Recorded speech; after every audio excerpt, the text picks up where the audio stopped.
What's going on? What's going on? We are live. Codation's making some kind of dumbass face. What's going on, my dude? What's going on?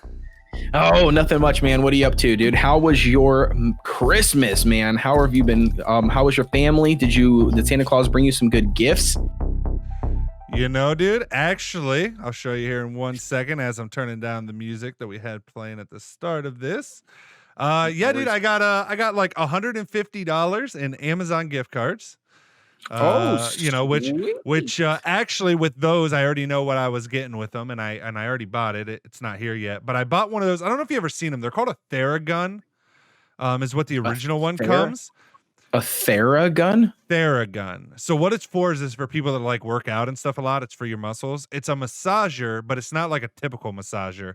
It is it's like kind of like, think of a drill and you pull the trigger and then it has this head on it that just goes and like beats the shit out of your muscle.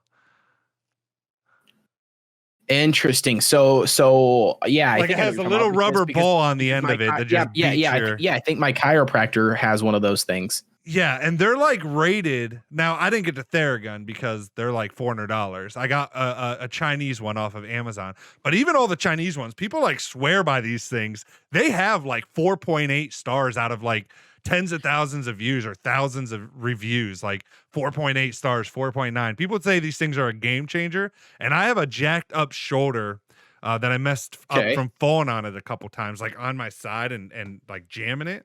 And it bothers me all the time. So the wife's always having to get in there and then her fingers are hurting her. And so I thought I'd try this. So I don't know. So I got that. And then I also got a new Fitbit from when I'm at the gym and stuff. You know, when I'm on the machines or doing weights, I don't keep my phone on me. It's normally sitting somewhere so I can still track all my shit when I work out every day with the Fitbit. So that was cool. Tricky Boy 456 in the chat says, "What's up, Derek?" Hey, Tricky Boy.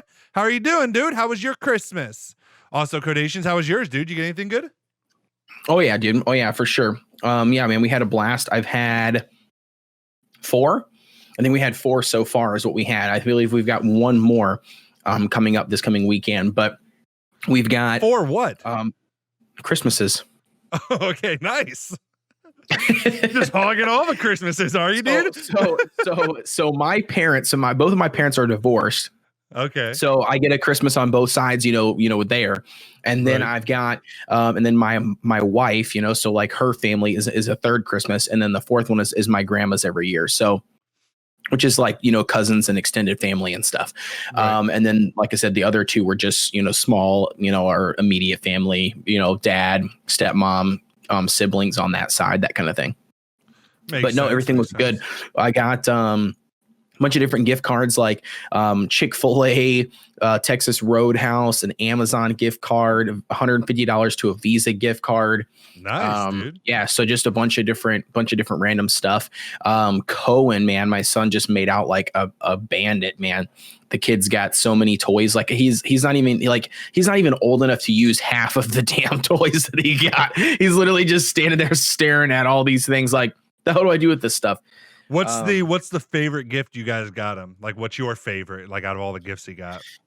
I want to say probably, you know, my favorite would probably be these weird, like 3-dimensional, like block things. So like they do like 4 or 5 different things all in the same little, like, you know, little block. So it's like a block, but then there's like, you know, like it's a, kind of like a busy block, you know what I mean? Like they use those cubes for like people who have like ADHD or whatever. It's like an attention block, right? But it's a kid toy, and then it's got like, you know, like a light switch on one side type of thing, and like a twisty knob on another thing, and everything. Yeah. And he loves that thing. He just sits there and will lay on the ground and just hold it and play with it and stuff. So it's kind of cool. Yeah. Those seem to be super, super popular this year. My daughter asked for and got a lot of those like fidget type toys, different ones. Yep. She got like this, it's like a cube, but it like opens and then it opens again. But each time you open it, it like reforms back into a cube and you can just sit there. And then she has like this thing that you like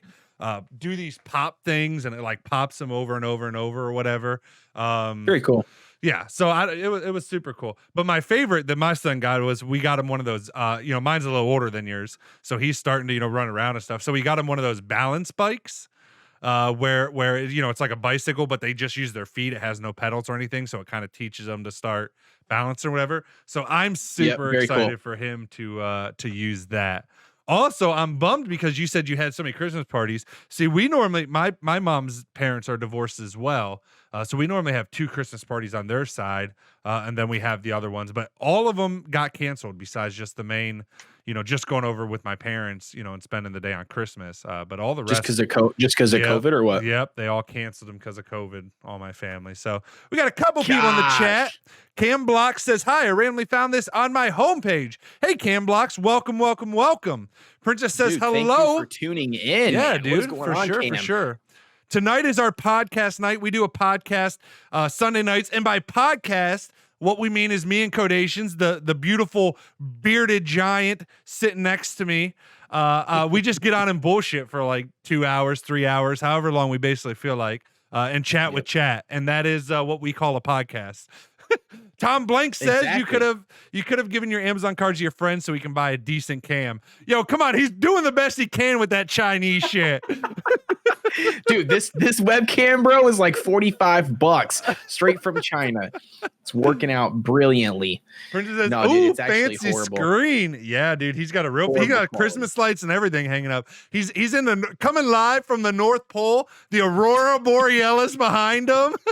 Christmas lights hanging from the dude. sky. I don't know how he taped that shit up there, but he did. But yeah. Oh yeah, dude. It looks good, man. It looks good. Oh, he turned them off. I like the Christmas lights, dude.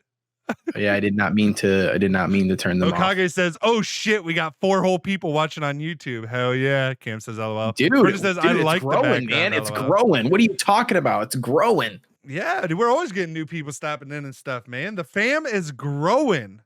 Yeah. Dude. So, but yeah, man, Christmas, I can't complain. Even with all of the cancellations and stuff. I mean, the actual Christmas day, waking up, my son was old enough now to act. What are you making that face for?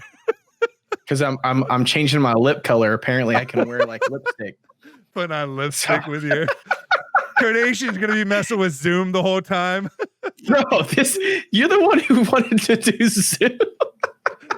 I'm not using the first Zoom. video podcast, dude. For me, I'm literally like trying to get this stuff set up for all of our podcasts here. I'm just messing. Tom Blank says he looks like Torment of Game of Thrones. Kind of a little blue bit. lips. Look, blue lips. No, don't do it. Turn it off. Just stop. I'm DCing. Thank you all for joining. Good night. Kim says, "Love it, laughy face." Princess says, "Codations, did you have a beard last time?" Yes, he had a beard. Codations always has had a beard. How you think he grew that in 1 week? Look, this Over is me a growing week. this in 1 week, dude. 1 week. 1 week, princess. 1 week. Oh my god, his lips laugh my ass off. Yeah, Kim dude. says, "Just like the video." Thank you. Mike says, "Sexy." Tom says, "What camera are you using, Derek? Looks crispy." I'm using the Canon EOS M200. It's like a $500 mirrorless camera. I ain't even using no webcam, dude. This guy's using a DSLR. Get out of here. Yeah, with a Camlink 4K Elgato. That's what I use. Cheating, dude. Cheating. It's what it is. You're cheating. Wolf says, "Sup." Hey, Wolf, how are you doing tonight, my friend? How are you doing, dude? Good to see you in the chat, brother. But yeah, dude, I mean, overall, I can't complain because, like I was saying, Christmas was good overall. My son was last year, he had that RSV. I don't know if you guys remember. Princess, some of you that have been around for a while might remember last year when he had the RSV, which is like really bad for kids, not a fun thing to go through. That's tons of breathing problems and stuff. So you're like listening to your kid wheeze at night and barely being able to breathe. It's horrible. But anyway, so he was sick. Our child doesn't have RSV, but we're in the same boat. Remember with the whole like nebulizer and stuff, like in breathing stuff. Like we're still dealing with that, by the way. With him. Yeah, it's a pain in the ass. Like I said, for me, the worst thing is like your kid getting sick's bad enough, but then like when your kid's sick and they can't breathe, oh, that shit's the worst, dude. The worst. But anyway, so this year though, taking it back on a positive note, this year He was healthy. He has a little bit of a cough, but just, from winter, I think, dry weather. But, Andy's Right. old enough that he could actually like really be excited about opening. So, I mean, he was ripping open the wrapping paper and like every time he'd open it, like see the president. I mean, he's like, "Ooh," like it was just so funny. So it was like, That's what good the though, dude. That's fuck? good. I don't even know why this is even popping up. Sorry. Today we are Down to the sponsored deep by whatever that was. Pro sponsored by Wolf says, good enough you. I'm doing good, Wolf. Can't complain, can't complain. Having a good time watching Codations fuck around with Zoom. Making me laugh. Listen, I'm trying to match your background here. I need to put some wood up so it can look like yours. Some wood. Dude, you gotta have this is real behind me. That's why it looks so good. You gotta have real with studio lights set up, and you're never gonna get it as good looking with. No, I'm just kidding. Totally green screen. I know, but your picture looks legit, dude. It does look good, dude. I'm gonna be honest. I'm glad I chose the wood. I like it. I like it a lot. Tom says, I do have an M200 and it doesn't look like this and the cam link. So, I might have to look at some tutorials. Well, Tom, lucky for you, I have some tutorials on my website. I think I did a whole video of hooking up the M200 with the cam link 4K, as well as all of the settings I use. Yes, he did. Princess says, oh, yes, I remember when he had RSV. Yeah, it was shitty. Cam says, I'm currently saving for a camera. I mean, dude, a good webcam honestly is not bad if you set everything manually and get good lighting. Lighting is way more important. Cam says, wait, that's real? Oh, wait, KK. Yeah, I was kidding. That's not real. It's green screen. Nah, dude, he's lying. It is legit. So, but yeah, man, legit. I'm glad your family was still able to get together and stuff. And I mean, I guess, you already having COVID, you don't got no fears. Right. Yeah. No, dude. No. That, and not only that too, like my family's, you know how they are. They don't care. They don't mine care doesn't whatsoever. Mine doesn't either, like, but for some reason they cared enough to cancel Chris. Like they've all been running around like yahoos. Like for the longest time, my parents didn't even wear masks or anything. They like thought it was the stupidest thing. And it was all like, they were kind of under the, with Trump and it's like a hoax and shit type mentality. Right. Then all of a sudden, like they started wearing masks and stuff, but then all of a sudden they canceled all the Christmas stuff. So I'm like, oh damn, dude, look at that. We're matching now. Yeah, dude. I told you, bro. Oh That's shit, what I was looking for, dude. Holy. It's actually even close in color, the wood. Princess says, oh, yo, I kind of like the double wood actually. Kind of like it. It looks clean. Well, here's what we need to do for the next podcast. The next podcast, what we do is we just use the exact same background and we'll stage it to where it looks like we're sitting right next to each other. The difference is my camera sucks. Yeah, you're right, dude. That would be pretty cool. Wait, question. I'm just now thinking about it. Did you get your new Audio Technicas yet? Or is that's not what you're wearing, Tuesday. right? Tuesday. Okay. Tuesday. I was wondering. Princess says, wait, that's the same thing, they are pretty close, Princess. They are pretty close. Princess says Codations is upside down. Laugh my ass off. Wait, what? Upside down? He's not upside down on my screen. Yeah, I don't see it. I don't see upside down. Oh, I think she's saying your background's upside down compared to mine. And like if it was flipped around, it would be the same background. Gotcha. Wait, they are actually very similar. You're right. Like it even has the one board that's cut to the left, like mine, but it's like mirrored or something. That is weird, actually. It's pretty damn close. Yeah, look, the red thing is even, I have the same little red mark on mine I think yours is just flipped and then vertically and horizontally. If it was flipped horizontally and then vertically, I think they would be exactly the same. Flipped horizontally and vertically. Yep. Flip it first horizontally. Good thing I don't know. Good thing we know a graphic designer. They are actually very, very similar. I don't know why mine. I mean, they do look different though. Somebody did something to them.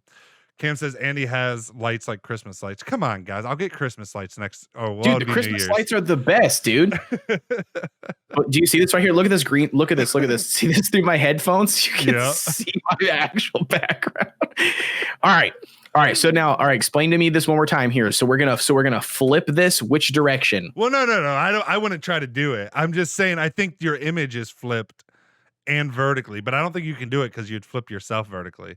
But I'm saying your background, the wood background. Yeah, no, I got it right now. All I gotta do is resave the image here. Oh. I don't know exactly how I just made the edits. Eclipse says, "Oh shit, the Duo podcast. Who is this? Is this somebody I know? This is Codations, dude." Eclipse says he's kind of cute. Not gonna lie, the guy that you were saying sounded like you the other night, or no, that was Pax. That was Pax. You were saying sounds like you. Yeah, who's the Codations one guy that was saying I was super annoying? Let's bring that guy back on. That was Hunter. He was on Facebook. He's not here tonight thus far. Cam says best Zoom screen ever. I love how it shows in between his headphones and his hat. That's the best part of it. Makes him look like he's got these weird ass gray flaps sticking out. Boom. How's that? Yo, it's close. I don't know, dude. Honestly, it's definitely close. It's kind of weird. So I flipped it horizontal and then vertical, but I don't know if it's still not lining up correct. But I do have a really awesome idea for the next podcast. You know, it'd be slick, dude. Because we're in two different boxes, what if I design a background that's individual boxes and we've got like jail cells? You know what I'm saying? So then the divider will be in between us on the edge of the camera. There we go. That would be pretty legit. Dude, you're the graphic designer, so whatever. This is me. This is my setup. 2 webcams side by side. Boom, done. That's what you get out of me unless I'm buying graphics. Dude, I know, but like, dude, I hate how my face is so washed out. Like, why is it washed out? Because you're using a $30 Chinese webcam. I know, but it's got to be like, we got to fix this. We can't have like, we're having a professional podcast, man. We can't like. I sent my only extra Logitech webcam to Eclipse a couple, like 6 months or so ago. So. Princess says, I think your brightness is too high. To Eclipse, who's in the chat. Yeah, the problem is Princess over here with the big brain ideas is I can't turn the brightness down because there's no settings on this China webcam. Hold on, let me hear with the big brain. I got you. I can't turn anything down because there's no settings on this bad boy. When you buy a $30 webcam, you can't adjust settings. Listen, that should be one of your next videos. Look, you can use this China webcam, but you don't get any settings with it. You just take it as found is. Something cool, send it to your Discord. I don't know if I can open Discord and yeah, I can. Send it to your Discord. If I just do this, right? You ready? I'm gonna go dark. That's a pretty good ass drawing. Yo, that doesn't look bad. Is that better? Yeah, I think so. Cam says, gotta love the off-brand Chinese face cams. They're the best cam for sure. Brittany says it's not that bad. That's better. That's okay, better. Don't touch anything, Codations. You got it. dude, half my headphone is missing on this side, dude. Eclipse says, hear me out, spray tan. There you go, dude. Get a spray tan, even you're right. Dude, if I got a spray tan, dude, I would look just like you because my camera would probably pick up on it better. For sure. Princess says, I can see your background in between your head and headset. Laugh my ass off. Princess, are you even in the same live stream as us? Well, it says, didn't draw it before you asked. Oh, okay. Cam says, if you press configure video on OBS, he's not in OBS. I'm on OBS. Right. So, but he's in. Oh, wait. What? Big brain thought. Wait, can I put a filter on your? I can adjust you. Oh, dude. Well, then correct me. Make this Chinese cam look legit. Well, let me see what I can do. Actually, it doesn't look bad right now, I feel like, to be honest. Yeah, besides my face being blown out, but it's all good. Yeah. I'm fixing it, dude. Listen, I just need you to make me not look like a goof, okay? Yeah, dude. I'm doing my best here, all right, dude? Hey, speaking of goof, anybody that's in here from Derek's regular live streams. Wait, how's that look? I mean, it looks pretty good. I mean, I think that's about as good as it's going to get. You guys look like you're brothers, but it's very vague and unclear which one is the older brother. Definitely Cody. Wait. Who do you guys think is older? Let's find out. Why are you so much taller than me, dude? Hold on.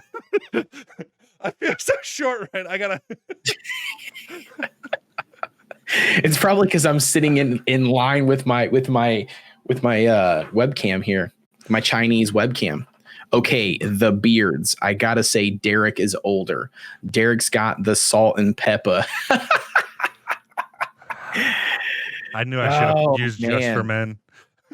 I want a beard now. Like, do you want a beard to feel princess, or do you want a beard to actually have on your face? Because that's sending mixed signals. You got to get Cam those says signals one on in the check. left. Sorry, I don't know names. Oh yeah, I should have our name somewhere on that. She says both. Clip says having a beard on your face is also a beard you can feel. True.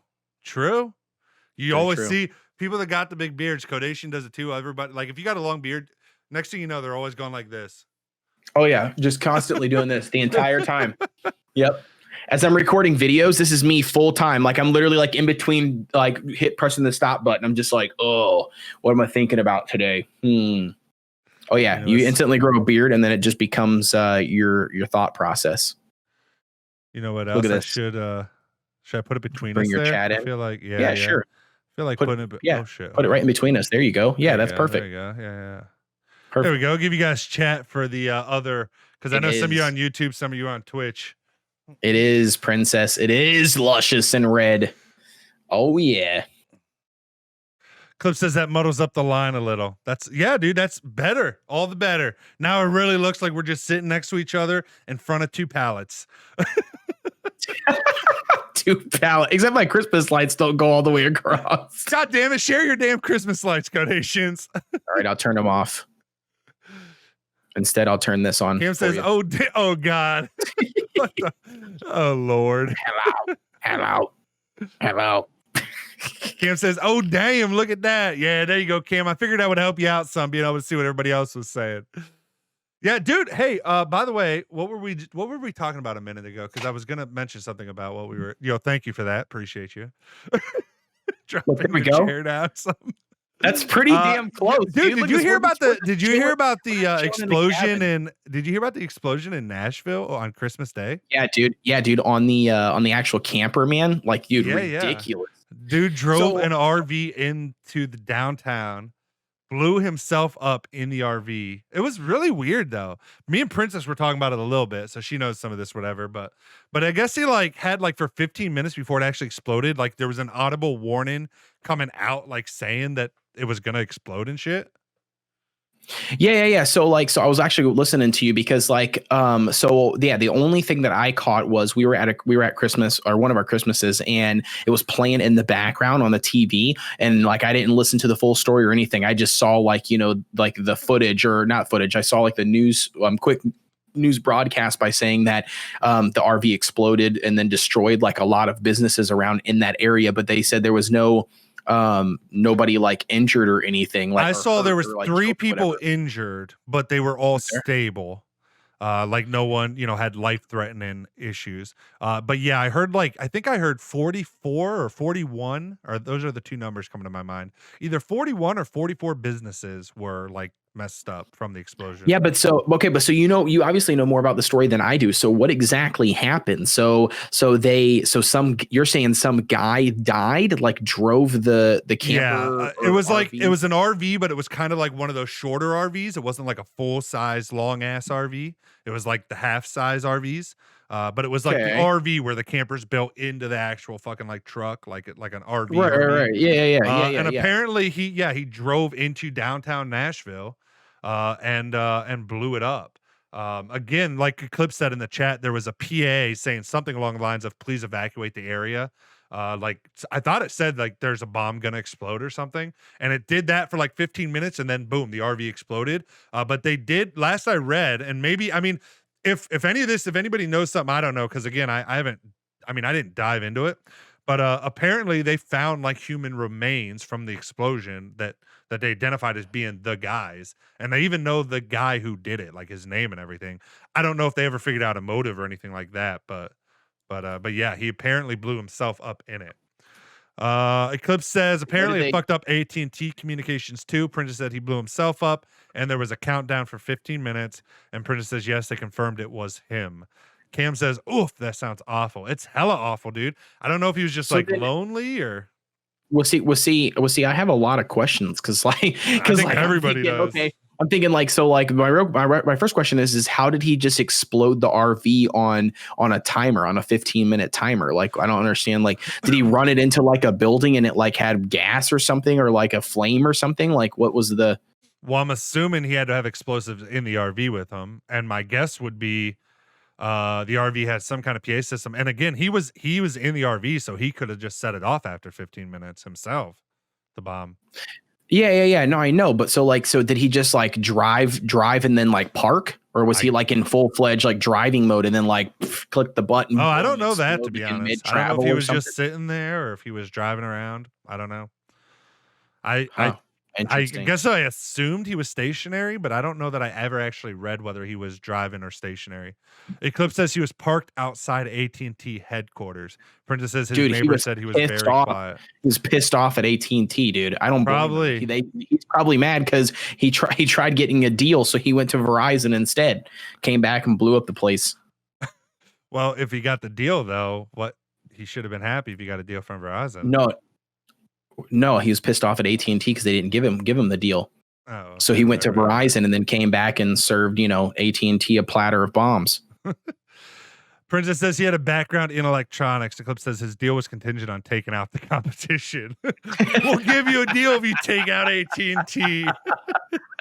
So yeah, it's horrible. It's horrible that it was on Christmas Day or whatever. Or I don't know if it was Christmas Eve or Christmas Day. What if that is part of the plan with Verizon and they told him that they would set up his family for life with Verizon wireless contracts. That's crazy, dude. That would be was Verizon Day. Contracts for life, that's it? That's all you would get for blowing yourself up? Yeah, dude, Verizon expensive. Verizon phones, dude. Can you imagine how much money you would save? Like two phones are like what, like $100 and something dollars a month. So you do the math, man. For life, it's a pretty good chunk of money. That's not as much, I think, as you're thinking of yourself. Wait, hold on. I got to do the calculations now. So let's just say 150 a month times 12. Tinfoil hat moment. Wolf. Okay, so 70 years, that would be $126,000. Yeah, that's you'd kill yourself for your family for $126,000. Oh, hell no! I'm super selfish. That would never happen. I'm worth a lot more than that. Going back to like several podcasts ago, or maybe it wasn't a podcast, maybe it was a live stream. But our number on doing the dirty. I mean, my number's like $5,000 for that. But yet, I mean, I'm not going to kill myself for 1,000 or 100,000. No. Princess says it was Christmas Day, like 6 a.m. Cam says, yeah, though, even around Christmas, that's awful. Wolf says tinfoil hat moment there. Yeah, Codation's all about those conspiracy theories, it turns out. Clip says we can't give you money, but we can pay you in wireless data and printer ink. Easiest deal ever. Ink. Printer ink? Now, if you're throwing that in too? Dude, printer ink is expensive. You know what the best thing to do? Wait, who still prints in 2020? Does people actually print still? Listen, well, my wife does as a teacher, but listen to this craziness. So like I've instructed so many people within, I want to say like the past 2 years that always come to me and they're like, dude, I bought this printer like 4 years ago, man. And I'm trying to print something on. It's always got issues. And I'm like, look, you're doing it wrong. You need to go to the store. You need to buy like the cheapest printer, like $30-$50 because they're throwaways you use for like 2 years. You know what I mean? You use the sample ink in it, maybe buy ink cartridges once. And then by that point, it's like, throw that sucker away, buy a new one, rinse and repeat because they're garbage. Nobody works on them. You know what I mean? They're like, yeah, they're trash. Yeah, I agree. I buy one just enough that it has like the scanner and everything built into it because we do use that. And then outside of that, yeah, throw them. Because the other problem is if you don't use them a lot and then that ink is sitting in there, it like dries out and goes bad anyways. And then the more expensive printers, the ink's like triple the cost as the normal printers. So yep. Barb says, I know that voice. Is that Codations? That is Codations. Oh, it is. Barb, it is. It's coming at you again on another podcast. Welcome back to the OMG It's Derek podcast. Coming at you today is Codations and OMG It's Derek. It's gonna be our intro. I just go by Derek. No, we need a lot better intro than that. That intro is for like newbie YouTubers. Eclipse says the real crazies are people who still print on inkjet instead of lasers. Yo, come on, dude. I do my best. Lasers are too expensive. Oh yeah. Barb says, "Hey Cody, you have no soul. I knew it." Oh damn, she busting right out with the red hair joke right away, dude. She's the first time she sees you.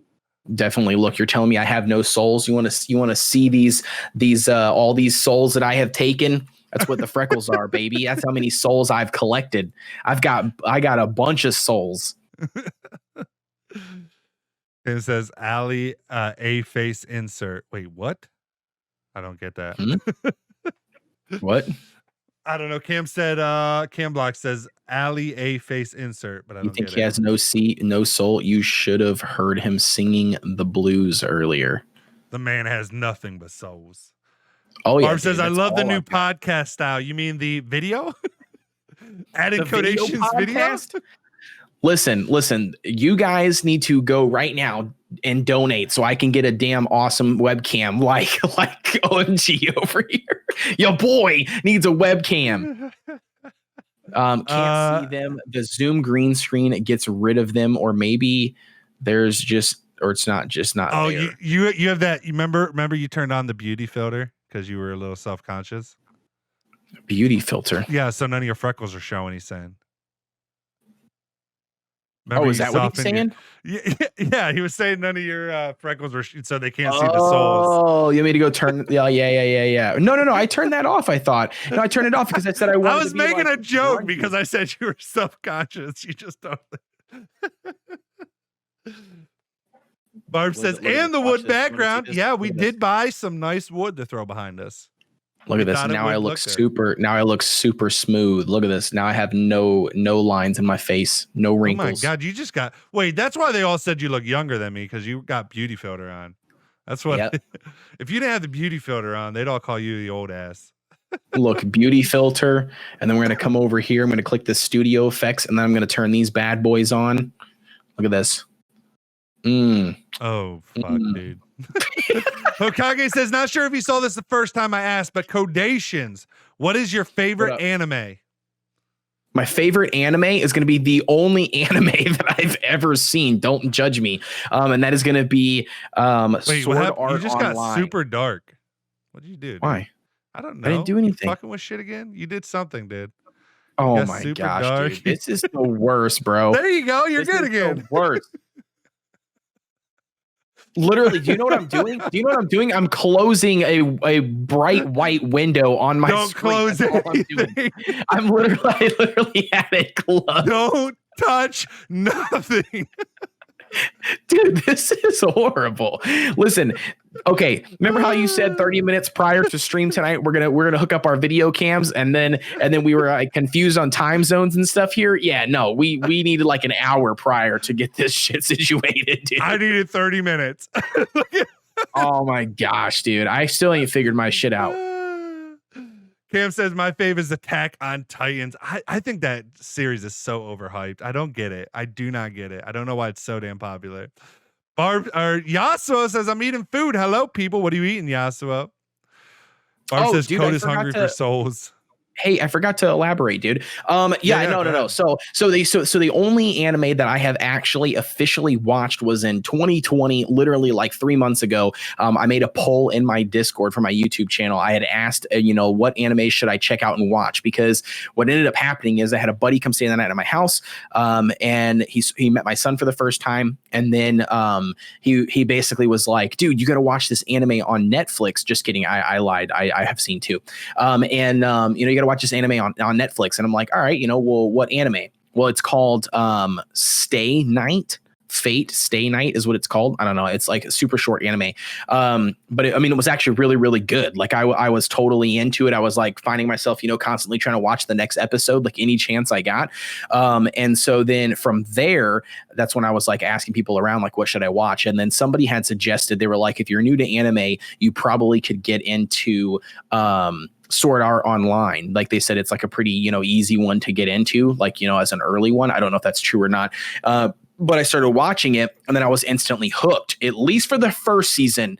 Now I watched the second season, and I did not like it as much. Like the Gun Gale Online did not hook me as much as SAO. And then the third one I finished watching, and then that one again wasn't, I don't know. It just wasn't. I heard the third one was. I heard the third one because the second one was kind of. I I heard the third one was better though, but I haven't seen the third one. The third one was better than the second one. I don't think the third one was better than the first. I think for whatever reason that first season was like their cream of the crop. It was the best in my opinion. Yeah. But Fate, yeah, Wolf said yes. I see in the chat here. So Fate said it was awesome. Yeah, dude, Fate Stay Night. That's the only one that I've seen on Netflix, but it's very, very good. If you haven't checked it out, it's pretty cool. Like the concept behind it, and then the artwork is really good. One Punch Man. I haven't seen that one, but I've heard a lot about it. That one's more of like a comic thing, isn't it? Like it's like a funny anime because he like one punch kills people. Yeah, I don't know anything about One Punch Man. It isn't my style of thing. Eclipse says, but I only watched the original Sword Art. I think the original Sword Art was the best for sure. It was so good. Yep. I don't even think there was more than one season, right, of the first one that came out. Oh, wait. Am I wrong? That's not Sword Art Online is not the original Sword Art. It's not the original. The original one came out, oh Lord, I don't know, 10 years ago, I think. 9 years ago, 10 years ago. The original Sword Art. Interesting. Okay, I did not know that. So I thought that was the one that I had watched that was on Netflix, but I guess not. Yeah. I don't. You gotta catch up on chat. It's burning so fast. You gotta go. Yeah, I mean, it is what it is. I try to catch up on some of it. I can't catch up on all of it. Well, I don't. Hogaga says, "Bruh, the Fate series is such a clusterfuck as far as continuity and plot." Barb says, "I think I'm a poser. I love Japanese culture, but I don't watch anime. I like soap operas, though. Is that a Japanese thing or is that an American thing?" Clip says it was good until it was turned into a harem anime. I don't know what harem means. Cam Block says, "I love it how the person on the right's mic keeps on getting cut out." Wait, Codations or mine? Because his doesn't sound like it cuts out for me. Prentice says, "Geez." Wolf says, "I've seen all three series and the interactive novel." Barb says, "Yeah, Japanese soap operas." Yas says, "Don't ask." Wolf says, "You should check the prequel to Fate Zero, or to the prequel Fate Zero." That must be the okay. Yeah. So let me ask you a question. So like I'm all over the place with this chat. So like some of these people that were referring to the series are all different series, like Wolf. So is Wolf responding back to me from the Stay Night series or the Fate Stay Night series on Netflix, I'm assuming? I thought he was talking about yes, he was, he said. Okay, cool. Gotcha. Awesome. Yeah. So then in that case, I've not seen any of the Fate animes. I've not. It's pretty good, dude. Dude, it's pretty good. I saw the first and second. I saw the first and second season of the new Sword Art Online. But again, I couldn't really get into it either. I heard the third was better, but I don't know. Princess says, "Why Codations? Why are your pupils so dilated?" He's high. What the? Come on. Oh, Cam says, no, not the mic. The green screen makes it cut out of the frame. So, oh, yeah. It's funny. If he stands up and walks backwards a touch, he just disappears. Yeah, dude, this or his head would disappear or whatever. Dude, that's the one thing I need to pick up on. As soon as my government assistance stimulus check kicks in, I'm going to go buy a green screen. Because there you go, dude. That's $600 you're about to get. go get dude, the M200, $500. There you go. There's what you spend your $600 on. By the way, Codations from YouTube chat here. It says, if you like SAO Part 1, I would totally recommend this anime called ReZero.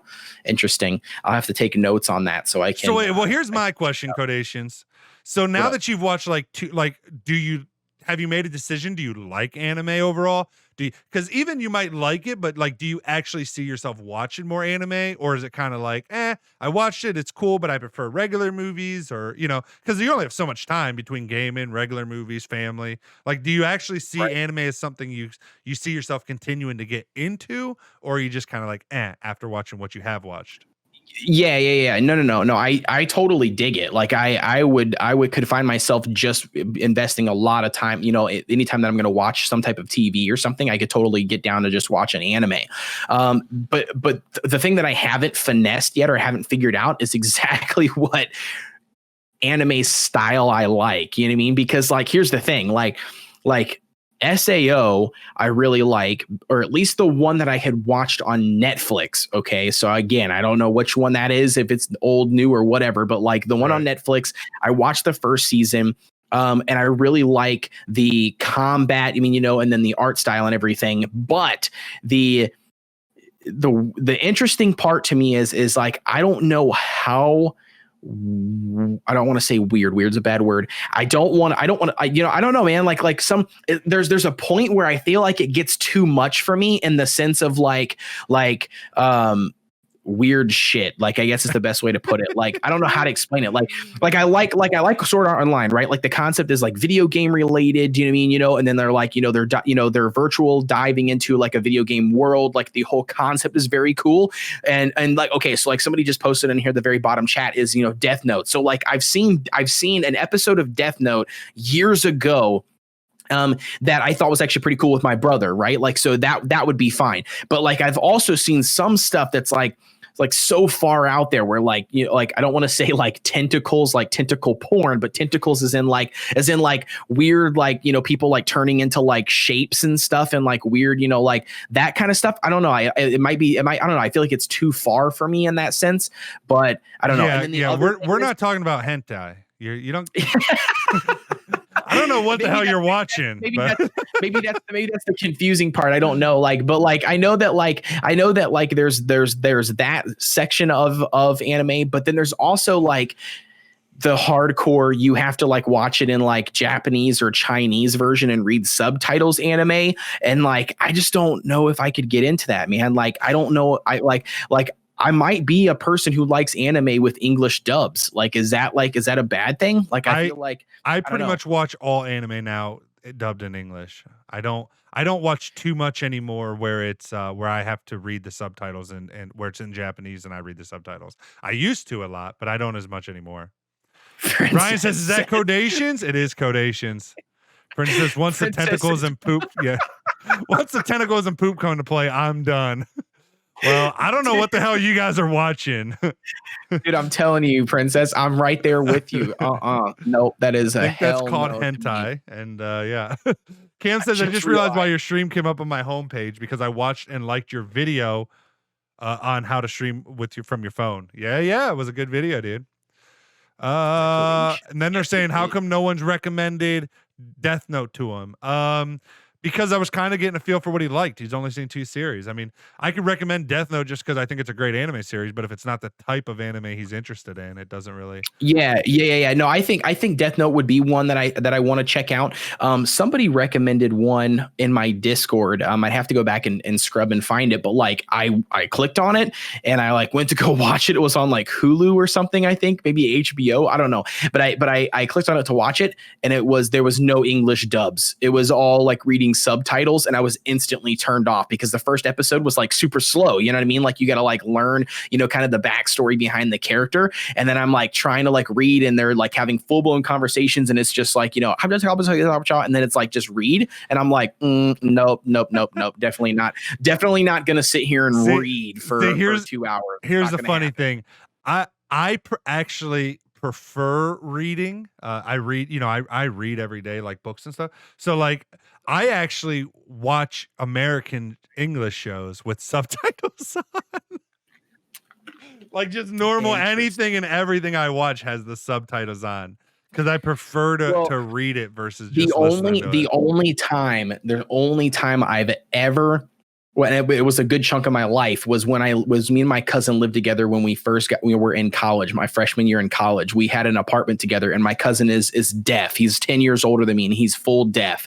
So like everything was subtitles. Okay. So that was the only time. And then I did get faster at reading subtitles, you know, like, but for the most part, I just learned to, you know, like zone them out, you know what I mean, realistically, you know what I mean, like they're there on the screen but they don't bother me. And that's kind of how that's kind of how it worked with like everything else. Like I watch like TV or my wife will show me like a TikTok video, right? And it's like, you know, the TikTok videos where you can't just watch the damn, you know, 60 or 6-second video. You got to like read what the hell they're talking about because apparently they don't have enough time to put it in the description, you know, like that kind of video. And so most of the time I watch it and I'm like, what's going on? She's like, oh my gosh, did you even read the damn thing? I'm like, why the fuck am I going to read for 6 seconds? Like, give me something funny on the screen. So like, you know, I mean, I'm literally the same way on everything. Something will come up on the screen and it'll be like, oh, you got to read this thing. And I'm like, lost my interest. I'm done. Not donating. Nope. You better have Ryan says, Derek, he looks more manlier than you, I guess, assuming codations. And they said it's the beard. No, he's actually just more manlier than me. It's not the beard. He is. Listen, I'm in the Midwest. You Yeah, know, they're solid out there. They're solid out there. Pretty says, it's LOL codations, laughing my ass off. He don't read, all right? Nightbot says, enjoying the stream. Don't forget to hit the like button and subscribe and hit the bell so you get notified when I go live. Oh, exactly. Thank you, Nightbot. I agree, Nightbot. Nightbot, thanks for looking out. Thank you. Thank you for your hard work. How much you pay this Nightbot guy to come in here and pose as a NPC? Free. He does it for free, dude.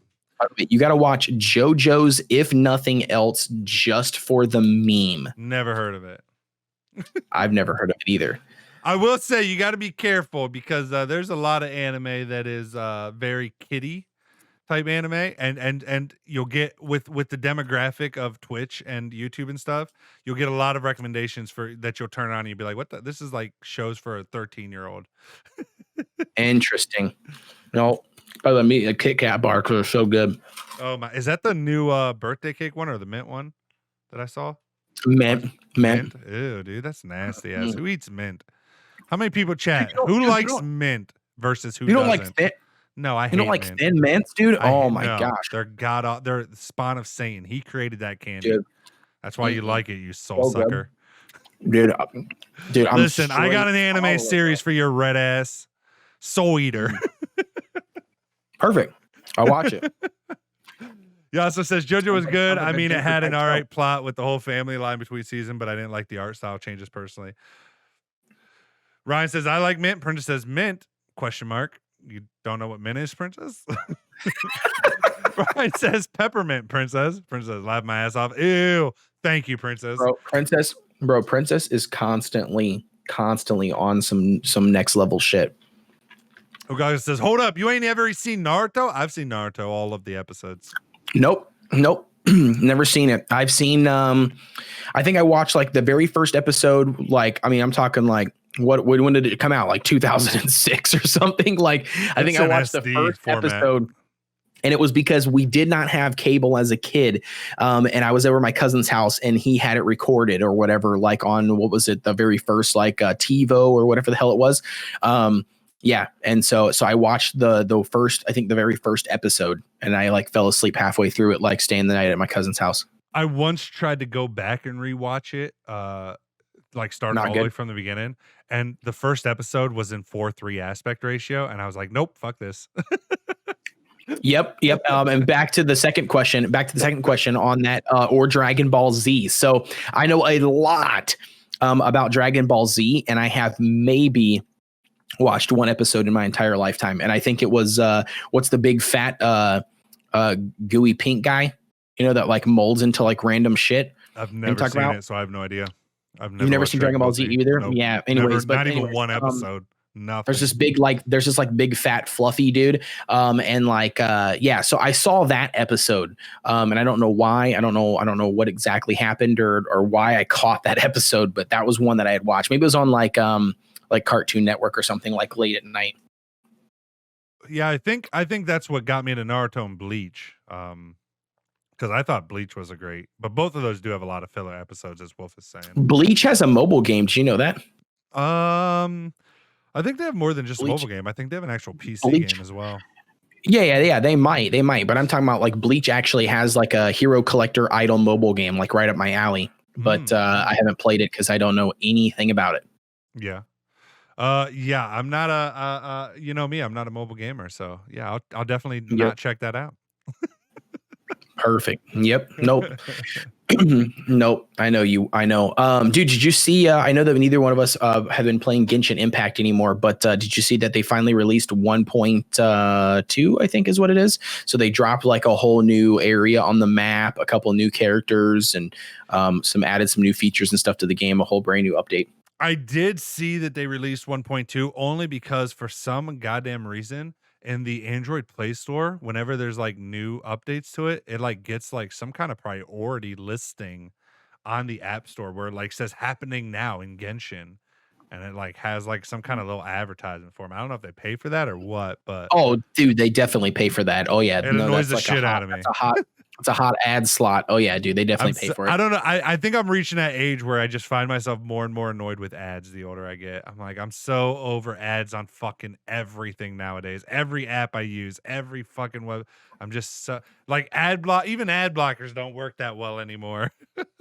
See, and I feel like I'm like complete opposite. Like I'm so different, and maybe it's because I don't know, like maybe it's because I currently work in that field, but like I'm the opposite, dude. I'm like so I don't know. Like I don't get bothered by like the ads that like pop and fill up my Facebook. Do you know what I mean? Like as I'm scrolling, like if I open up like a browser tab, like at work, right? And I hit up like Amazon and I'm like, oh, green screens, right? And then like that night I'm sitting there chilling on Facebook, scrolling down, laying in bed. And then like all I see is green screen ads. Like that doesn't bother me. Like it's weird. Like I'm a completely different in that aspect. I'm more of like very interested and curious on like how ads are going to manifest. I mean, in the future, do you know what I mean? Because like the way I see it, and I could be completely wrong, you know what I mean? But like, I see it as like, I feel like just shit's going to get more and more tailored to, the individual. Like I could see it like you're going to be driving down the road, you know what I mean? And then like you're going to hit a sign, or there's going to be like, you mean like you're going to be in the mall, right? And there's going to be something like, like a digital like frame on the wall, right? For like an advertisement.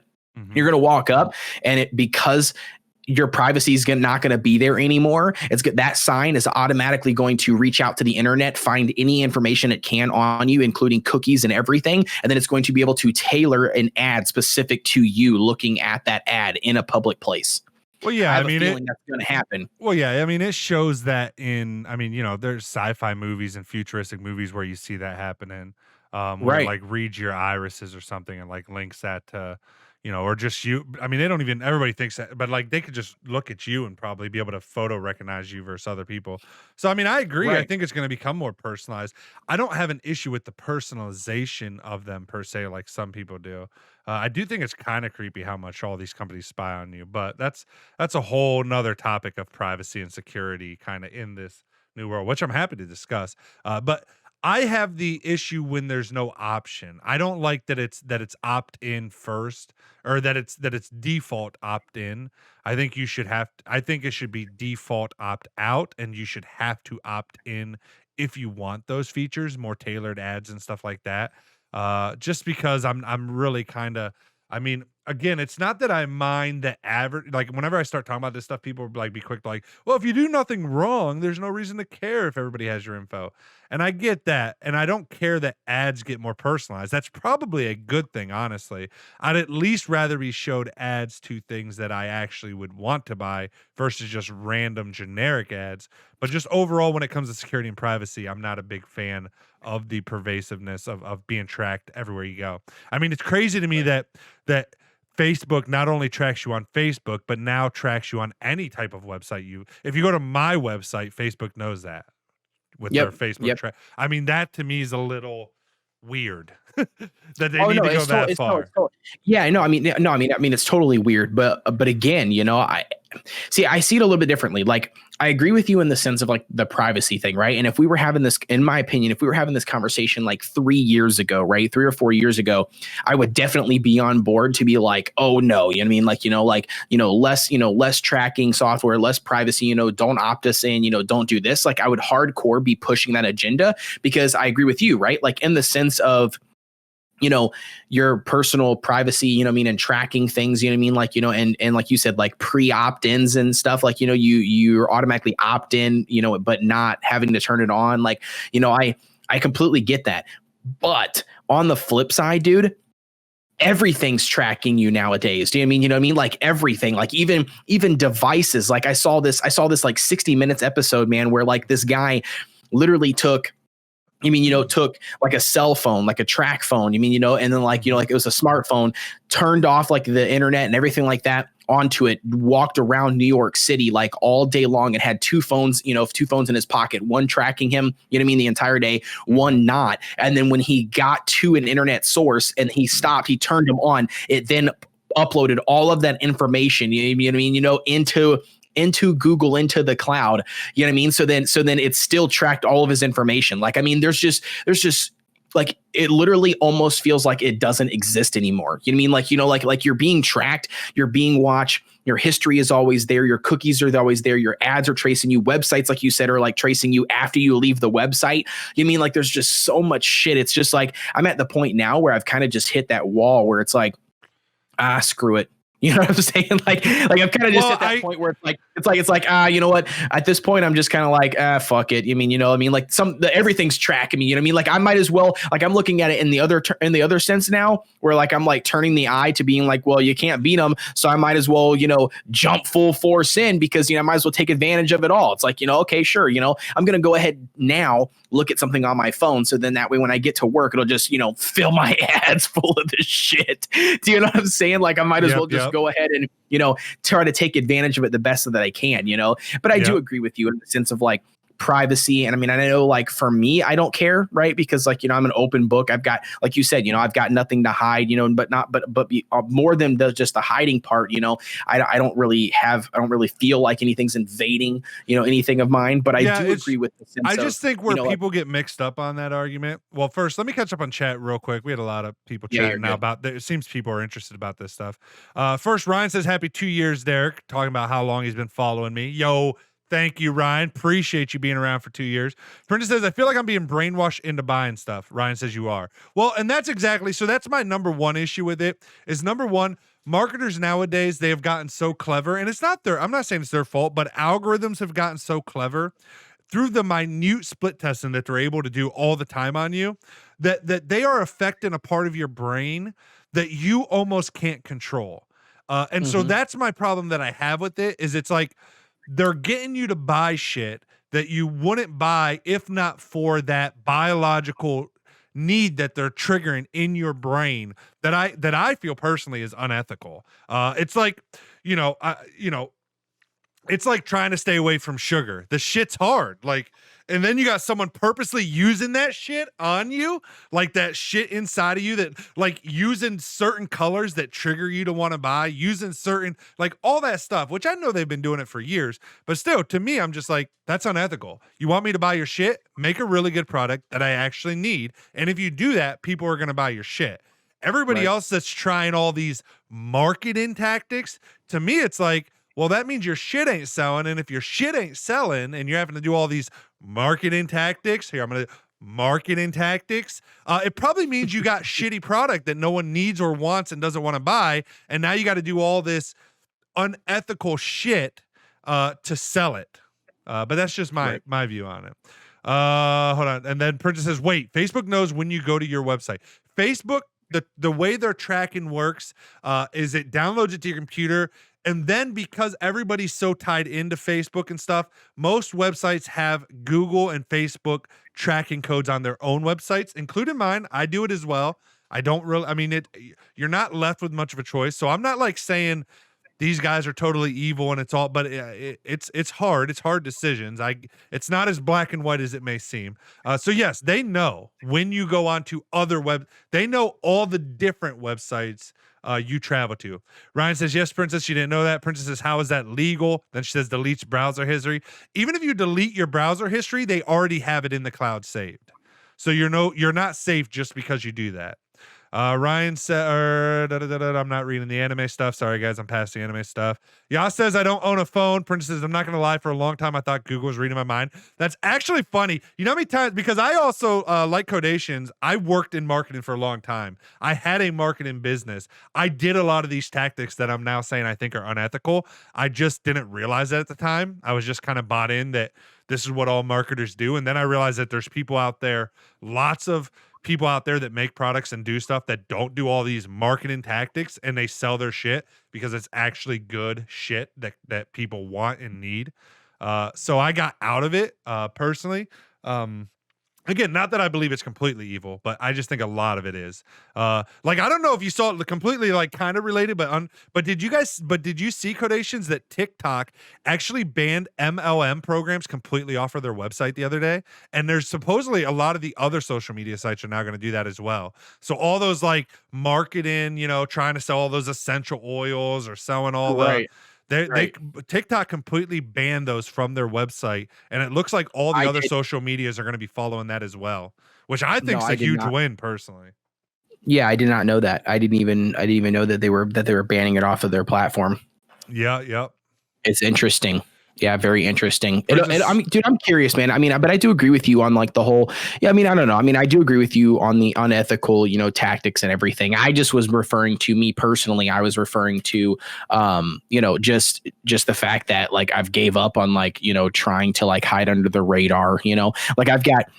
My father-in-law is one of those people, to this day, you know what I mean? Like, he's got a laptop, like he literally puts like a piece of tape, like on his webcam on his laptop, he's got like, you know what I mean? Like, all this stuff, doesn't want any of his information out there on the internet, doesn't want anything anywhere, he's leery of his smartphone, you know what I mean? All of this stuff, like doesn't want to, like we bought him like what is it, an Alexa, we bought him, things like that, like in the past, and like he doesn't want to use any of it because he thinks it's all listening to him and and sending that recording to the government and all this shit. I'm literally just like, dude, I'm like in my opinion, you know what I mean? My opinion is like you said, if you're not hiding anything, then why the fuck does it matter? But then the other side of it, then I see then I talk to people that's like, well, yeah, I know, but that's invading my privacy. I have a right, to not disclose any information. And it's just like, it's like who, I don't know. You know what I mean? It's like, who cares? Like at the end of the day, like, that's kind of the way I feel, but I don't know. And that's typically the argument with this kind of stuff. And here is my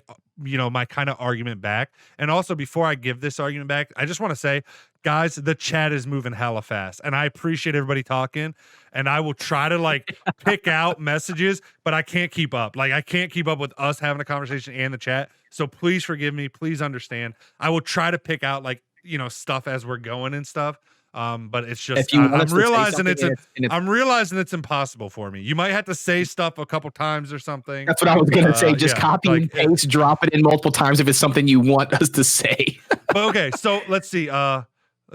So like this is my big thing, like to kind of go into this again. So man, hold on, I'm doing a Google search real quick. Oh. To say your face is just frozen on screen for a split second. You're staring off. I'm like, what do you? Oh, he's thinking. This is his thinking face on. He's got the big brain face. Yeah, no. So like if you, okay, so I just wanted to do it to make sure I wasn't just BSing, but I thought I had before.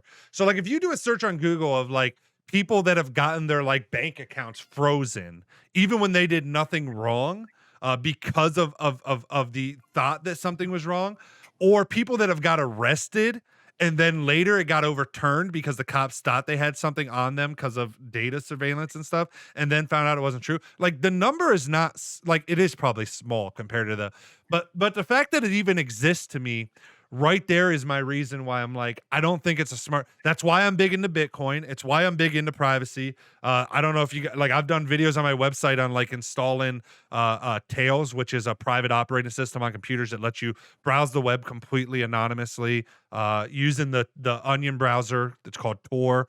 It's a web browser that anonymizes you. I'm real big on that stuff because the fact is like if I'm doing anything that's related to anything financial, anything like just the chance that you could get wrongly accused to me is enough reason to then do this stuff. I don't know. I mean, people that have gotten arrested because their cell phone said they were in an area, which they were, but then they didn't actually do anything and later it got overturned. Like I've heard those stories. And again, even if the chance is small, like 0.01% or 0.1%, I don't know. I think it's big enough that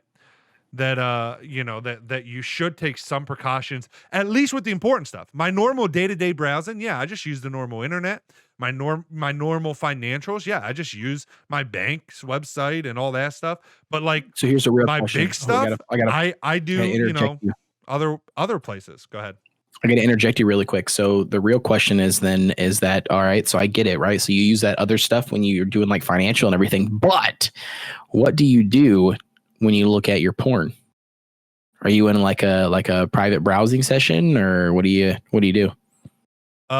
Typically, or you're old school and you got DVDs still. No, you can download the Tor browser on your mobile device. Or Brave browser's another good one that supposedly doesn't wait. So you're a mobile porn user? Interesting. Well, no, I mix it up. Device? both. But I have Tor on all my devices. Gotcha. Interesting. Yeah. So I Cool. use that Ask for everything. For a friend, Princess says. Cough, cough. Yeah, I'm curious about that. Asking for a friend. Dude, I'm just straight up Google Yasa Chrome, says I use the mirror. Bro, I'm literally just Google Chrome, right click that bad boy, private browser, boom. That's me straight. Tentacles coming out 3D. He's got the goggles on, tentacles coming at him in 3D. VR tentacles. No, definitely not. Definitely not. But I will tell you what, it is these goggles right here, baby. That's what it is right here. These are my cum shields. Princess says, so does incognito mode do nothing? I'm assuming she's talking about on like Chrome or Firefox. Well, let me ask you this, Princess. Who is the giant company spying on all your shit? Who are the top 3, we'll say? Google, Facebook.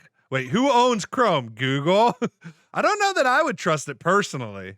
I don't know that I would trust it. Personally, if it was me, yeah, I mean, I definitely wouldn't. I feel like if you are going to do something, and you don't want to be traced at all, then the Tor browser or something, of that sort would be the better way to go. I completely agree with that. I'm just saying, for me personally, I don't give a shit. You know what I'm saying? I'm just kind of like, whatever. You know what? I'll just try to go incognito mode. So then nothing is on my end, user end. You know what I mean? That's accessible. You know what I'm saying? Right. Well, let me, come in here and see, see my browsing history and, and judge me for, the videos that I watch. Wait. If you watch an incognito on your computer, it might not track it across but it still downloads media to your computer that can be found in your temporary internet, in your temporary browser download stuff. I don't think so, because I've got my browser set up to where when I exit out of Chrome, it dumps everything. Yeah. Okay. Yeah, and that's even on like my regular Chrome. Like I've got all my Chrome settings to where like when I leave, it like as soon as I click the X button, it dumps out everything. So like when I click on Chrome, it acts like it's brand new every single time. Right. Okay. Fair enough. So in that case, I guess I should disclose that too. I mean, I guess a person can't just go in incognito mode, but yeah, I mean, I've got like those settings set up too. So I mean, yeah, I've got it to where I just as soon as I leave, either whether it's incognito or regular, I dip out. It supposedly now, quote could be on the Google server somewhere, but that won't delete on Google side. That would only delete on your personal computer, so you can still be tracked and everything about that. Exactly. So yeah, and interesting with that, because somebody said NordVPN. Yasuo says NordVPN. You actually have to find a VPN that does not keep logs, and actually they're far and few in between. Most of the big ones you hear about, NordVPN and all them, I could be wrong on this, so you'd have to fact check. So let me just say it this way: you want to make sure that the VPN you're using does not keep logs. Some of the more secretive ones, they delete logs like every hour, and they are typically in countries like where the Pirate Bay is hosted, where the laws that allow them to do that, because most places do not allow them to delete the logs like that, and they actually have to provide them to law enforcement when they're subpoenaed for them. So you actually have to get the correct VPN to be safe, or you're still not safe. Right. Now, again, I mean, this sounds like shady, but like, I don't, and I would agree with Codations that the chance of something bad happening by you sharing your data, if you're not doing anything illegally, is slim to none, pretty much impossible. But I don't know. I tend to believe, as Codation says, ads are getting more and more, personalized. Things are getting, if you look at history, it always kind of leads to more control of people, more control of, and I guess I just like having as much of my own control as possible. I don't want someone leaking my tentacle porn to everybody, because then, somebody could use that against me. Right. This guy watches, they all think I'm Codations. So.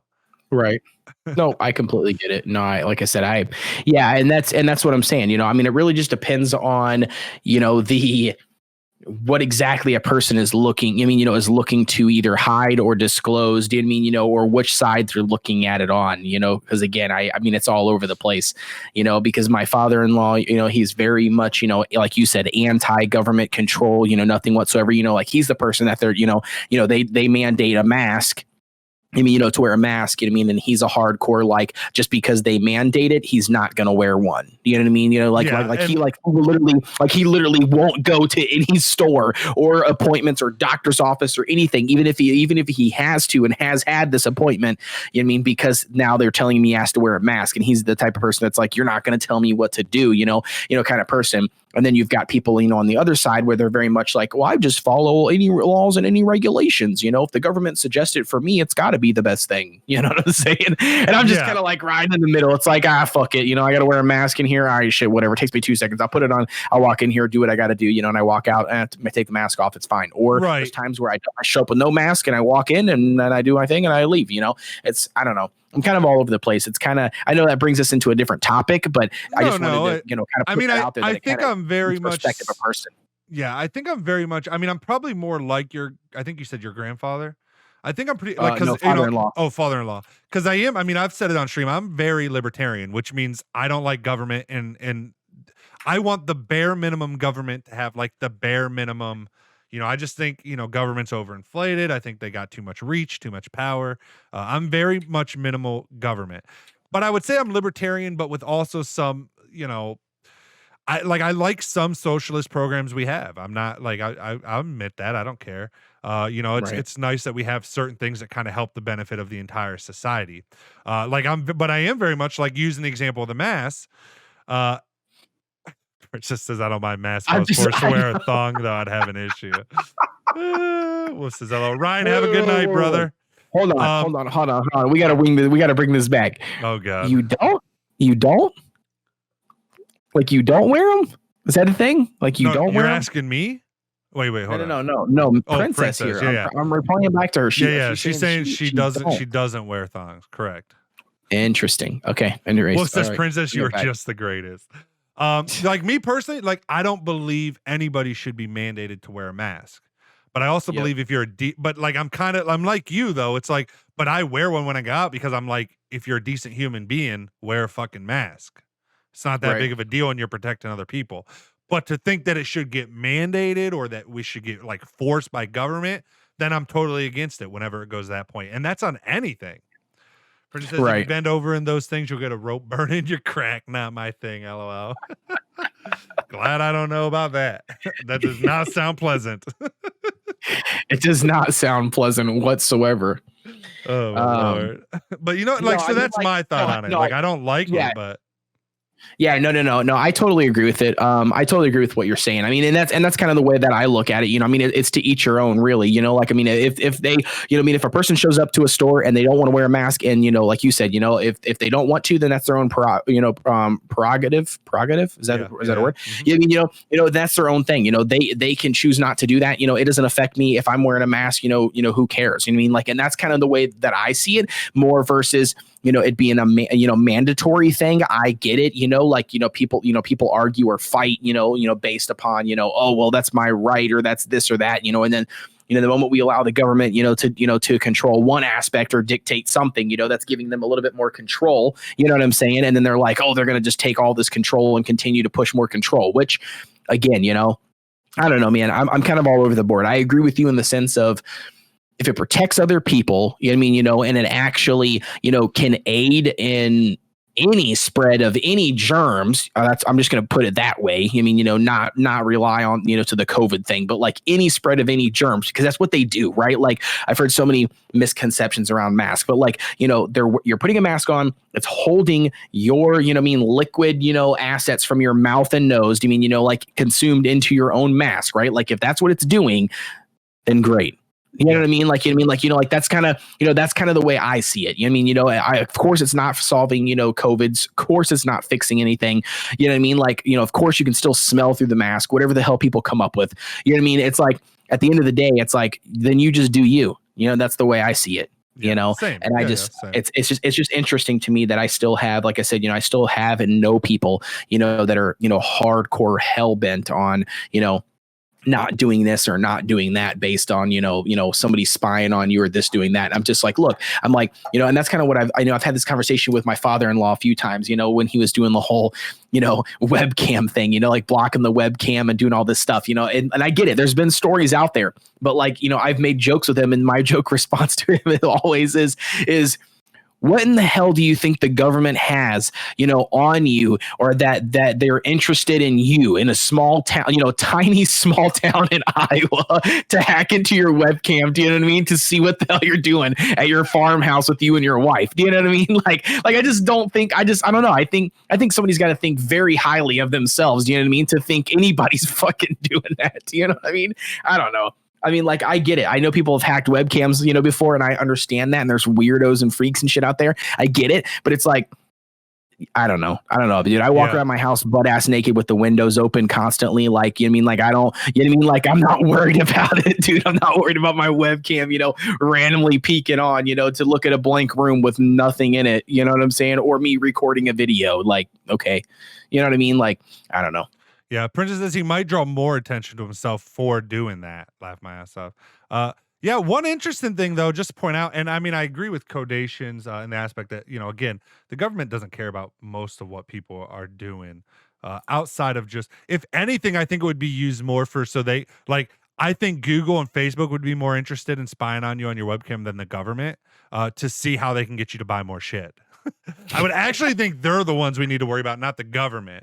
But I will say, interesting enough though, a lot of like, I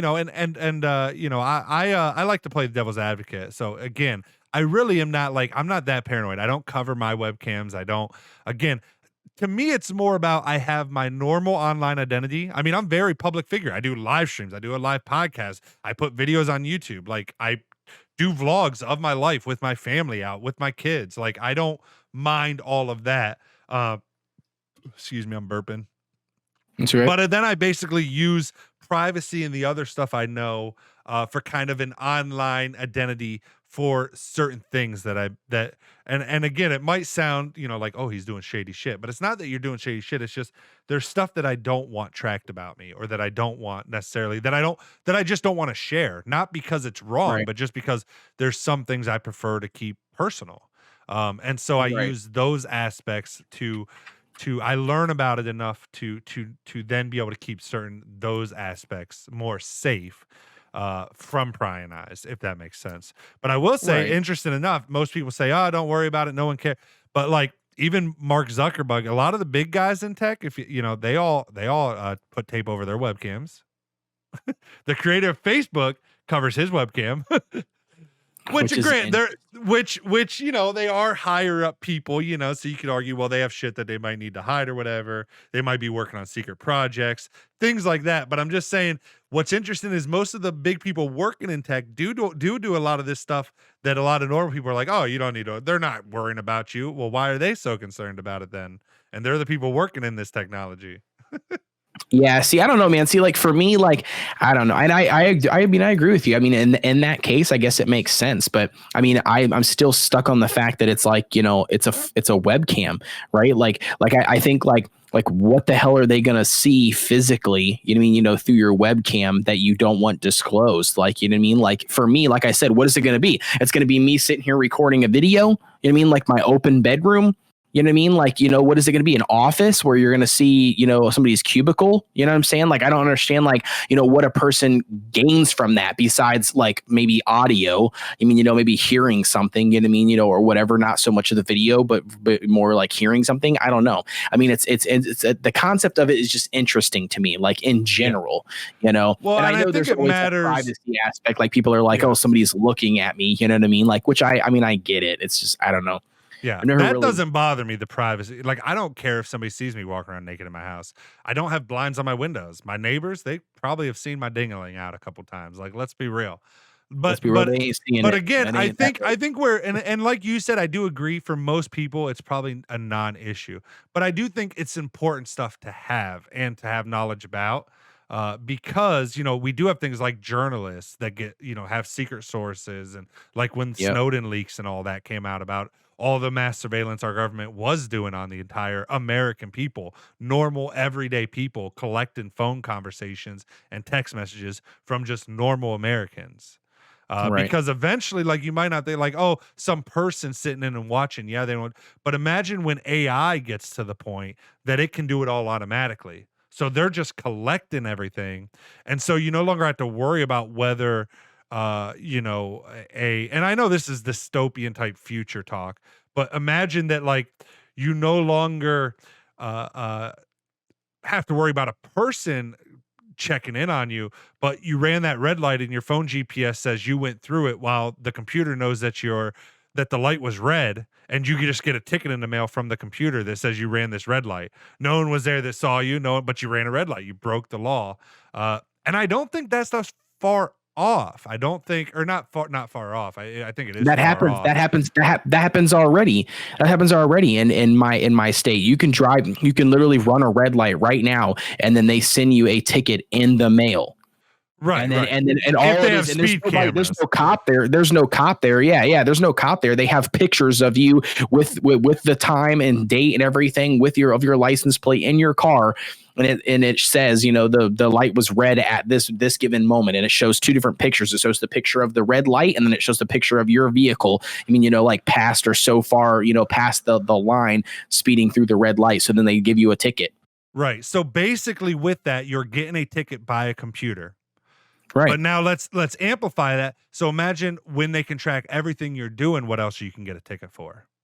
Right. From just having a phone in your pocket. And that's what I'm saying. To me, it becomes more like, Yas says, the algorithm we have now for social media, we don't even understand anymore. That's a fact, by the way. I've heard that actually, that the biggest problem a lot of these social media are having right now, and I know all the congressional hearings and stuff that happen, is nobody actually really knows what the algorithm's doing anymore. They gave it the parameters, and then it just knows I need to get people to watch or to be on social media longer, and it does its thing. I think people still understand it. I don't think that it's controlling itself, because if we were saying it controlled itself, then you're talking about a form of consciousness, or some form of base level intelligence. And I don't think code's there yet. Personally, I could be wrong, but I still think it has to give stuff programmed by the programmer, and that it's looking for certain variables and then matching it. I just think it can do a way better job than any human can do in terms of split testing stuff quickly, like just keep adding on things that work, and gets better and better and better. Same with like self-driving cars and everything. It just continues to get more data, and its predictions are able to get better, but we understand still the code that allows it to do that. But like, I don't think that that's actually intelligence yet, or any type of consciousness. That's just the computer testing a bunch of variables and saying, these are the variables we found so far that work best for whatever the given scenario is. Does that make sense? Right. No, I totally get what you're saying. Like, I mean, I don't know, man, because see, like, I'm like, I don't know. I'm kind of like, I don't know. Like, I'm kind of different when it comes to the whole automation thing. Like, I don't want to say different. I'm impartial, because I see it both ways, and this kind of leaks into my graphic design stuff, right? And my web coding stuff, and a bunch of that different stuff. And what I mean by that is so right now you use the Adobe products, right? Or you have used the Adobe products. Yep. You know a lot about the Adobe software. Yes. And one of the biggest things that I'm a huge advocate for is speeding up my process, right? So like, meaning like Photoshop actions, you know what I mean? Like, automatically, setting up like filters, I mean, to preset filters that I constantly use, like Lightroom, you know what I mean? Like batch editing. I mean, things like these automated, like design stuff. You mean, that you can utilize and you can preset up and you could take advantage of, and all of these things. And then the same thing, and then I would go even as far as to dabble into templates, not templates like created specifically by like other people and claiming them as your own, but templates in the sense of like if I constantly post, I don't know, I'm going to say, on social media, right? Like, I could have a template set up in Photoshop that's already got like, a square, like a square size, you know what I mean? I could already have, have it preset to like a black, background, already have, a preset, where my text goes, kind of like my thumbnails with my videos, stuff like that on YouTube. Like, I like that kind of templates and having that stuff set up to where I can just drag and drop and it saves me a crap ton of time. But there is a lot, dude. I mean, I'm talking about a lot, and you probably have seen it too, of designers in the industry that are anti that stuff, that are very much driven on the sense of, well, now, there goes all of your creativity. You know what I mean? You're no longer, you're no longer, creating something, per thing. You know what I mean? Like, if you're throwing in an image that you've taken, like at a photo shoot today, and you're just clicking, the Photoshop action that you set up, you know what I mean, like X amount of times ago, you know what I mean, then it's not, creative or custom enough to make it look like you're doing any work. Now in this sense, you're utilizing, you know what I mean, like, what I'm trying to get at, like a lot of people, like there's two different sides of it, man. Like, you know what I mean, a lot of people see it as, yeah, it's a time saver, it makes my job a lot easier, you know what I mean, like, having this automation. But then, like, there's other people that see it on the other end of, well, now that now you're not really doing all of the work. You should be getting paid less because you're not doing, all of that work every single time, type of thing. And then that kind of, like, the reason why I'm bringing this up is because it kind of leads me into the robot aspect, right? Like moving into AI, a lot of people don't want automation, or AIs, running stuff. So to give you an example, kind of like what me and you had a discussion about, I know this was not on the stream, but we had a discussion about, like, automation and posting, right? Like when it comes to, like on Twitter or Facebook or whatever, like with our video stuff, right? This kind of leads me into that. Like, you, on one hand, understand that people like a more personalized, a more personal, like, tailored, post, right? Like, so maybe you're saying, so you personally, go on there and you'll drop a post, right before your stream, you do some leg work, you hit all the social media platforms that you're on, you drop a post saying, hey, I'm good, I just went live, hey, check me out here, whatever it is. Or maybe you just say, hey, how's your day going, or whatever you're posting. And then me, on the other hand, I've looked at it starting off on my YouTube channel was like, oh, you know what I mean? Like, why would I take my personal, my extra time, a lot of extra time, to physically go to this site to post it, you know what I mean? Like, on this page, like in my mind, I'm thinking, well, shit, why don't I just set something, like an AI or some type of, bot that just automatically takes, when I drop a video, post it onto another website, you know what I mean? That I could potentially be, gain traction from, you know what I mean? It saves me time, you know what I mean? And I don't have to spend my time doing that. I can utilize that time, for either creating more content, or doing something else. And like, so like, I'm kind of like torn. To be honest with you, I'm kind of torn in the middle. Like I said, it's just, I don't know what your thoughts are on that. Like, that kind of goes with like AI. Some people like automation. They some people think, oh, having a robot is more efficient, like financial stuff, having a robot, never makes an issue or never makes an error, can run numbers, make sure that everything is calculated correctly. But, you know what I mean? But at the same time, some people would say, well, yeah, but then now you're taking somebody's job. You know what I mean? Like, yeah, I don't know. I do think though that you can, for example, I get what you're saying, and I agree. I mean, I use tech every day. I think if it saves me time, if it saves me, if it can automate stuff, I'm all for it. But I think you're jumping from where we were at. Maybe I'm wrong. Maybe I'm just not tying it together. So you might have to, but like, I don't have an issue with tech, AI, robots. I have an issue with privacy being breached. Adobe, I make a template in Adobe that speeds up my workflow process. Facebook's not getting that and then serving me ads for that, or some other Right. entity's not getting that and serving me ads for it, or whatever, using it for some other purpose. That's something that, unless I'm using the Adobe platform through the browser and I'm using it onto my computer in a program, that's a file that I have saved on my computer that no one else has unless they hack into my computer. But you know what I'm saying? Right. There's not a Right. privacy issue there. So I don't have a Correct. problem. Even social media, I don't have a problem with social media. I just have a problem with some of the I actually think social media is great, but I think it's just like every other tool in the world. It can be used for good and bad. And I just think it's been allowed to run to a point where marketers and a lot of people that are only interested in more money have taken it to a point of negative. I just think we need rules that say all this AI is great, all this robotic stuff is great, but we need to protect people. We shouldn't be using people as the products. We should find another way to do that. I don't know the exact answer. I mean, ads allow these Right. software a lot of times to exist. everybody's not going to pay $10 a month for all of these services that are out there. I mean, people just probably can't afford that. Imagine if you had to pay $10 for YouTube, Facebook, TikTok, Adobe, Netflix, Hulu, and you just had to pay for them all and couldn't get it. I mean, that'd be a lot of fucking money a month you'd end up paying out. Right. But again, I think the difference is I'm only more concerned at the privacy part. I love AI. And I also think I will say, like, even though I'm saying all this, I will actually say, like, not to be like doom and gloom type, because I'm not, but I think it's inevitable. I mean, like in the chat, a lot of people were kind of talking about robots taking over and stuff.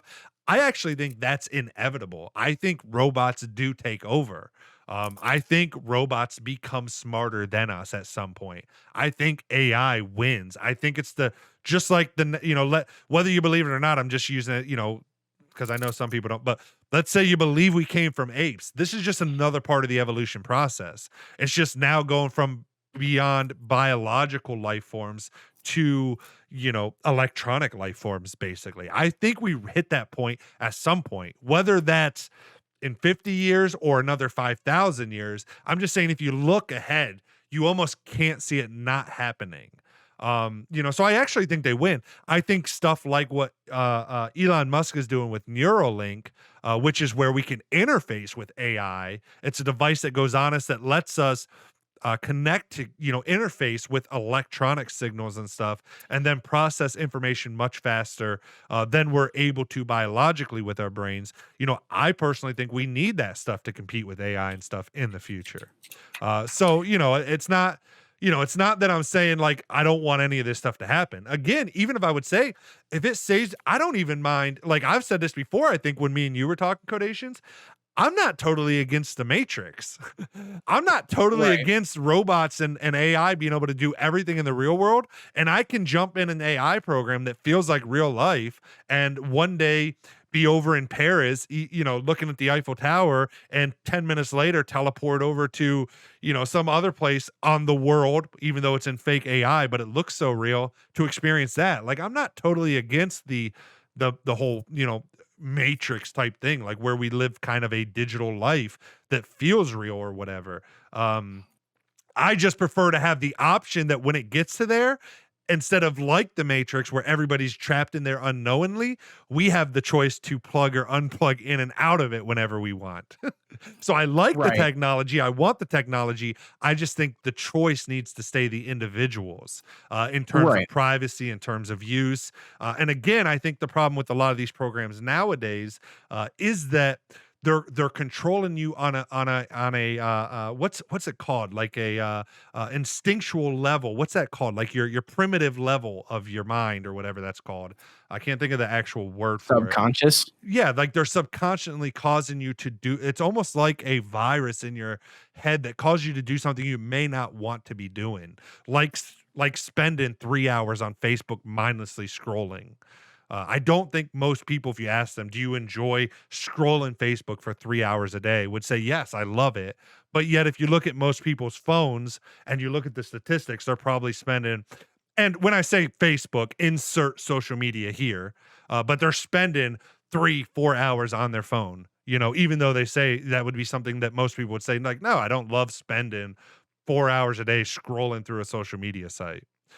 Also, there was a new person that mentioned something. Oh, Steve. Steve said there was this test that showed code/robots can learn and adapt and teach themselves new skills. Okay, I don't know much about it. I do know that they've gotten to the point where code can write its own code. But again, I think it has to be given instructions from human. Like, it can't come up with a new idea yet. Also, people are talking about, like, well, robots can't replace art and stuff. And I shared a link in the chat. I know people already looked at it, that was showing that there's an AI robot artist that's been creating art that's already sold over £1 million in artwork. Like, they can create art. They can create photograph now. They can completely edit photos and stuff, and it looks crazy. Just look up, like, AI edited photography. It's ridiculous what they can already do. I don't think people realize just how close we are to robots and AI being able to do almost everything we can do. Like, we're there. I just don't think we're there yet.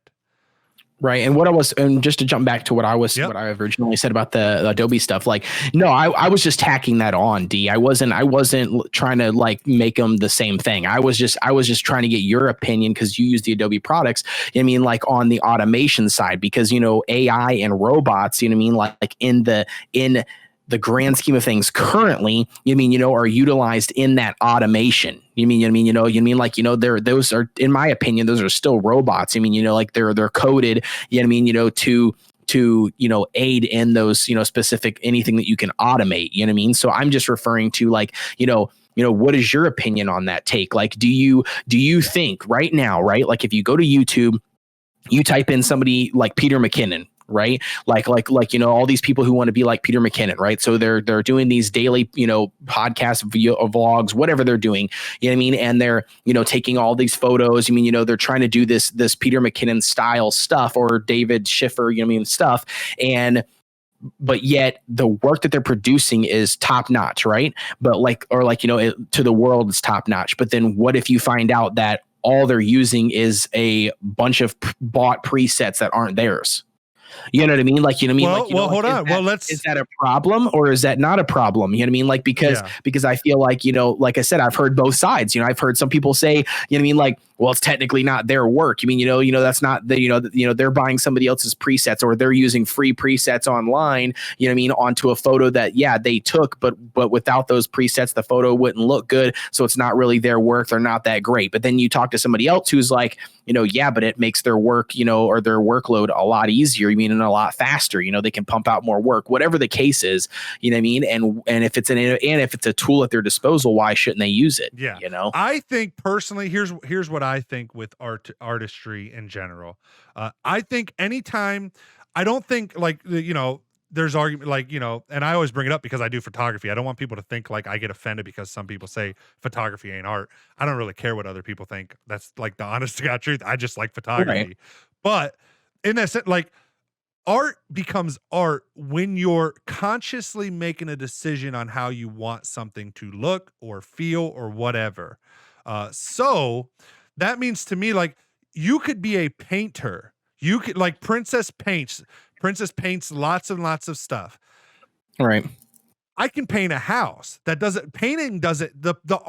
act of painting doesn't make me the artist. The act of looking at something and deciding how I want it to look. So for example, if I take a picture and I apply a preset and then I look at that preset, like if I take a picture and I don't think about it at all, I'm just out like, I wouldn't call that art.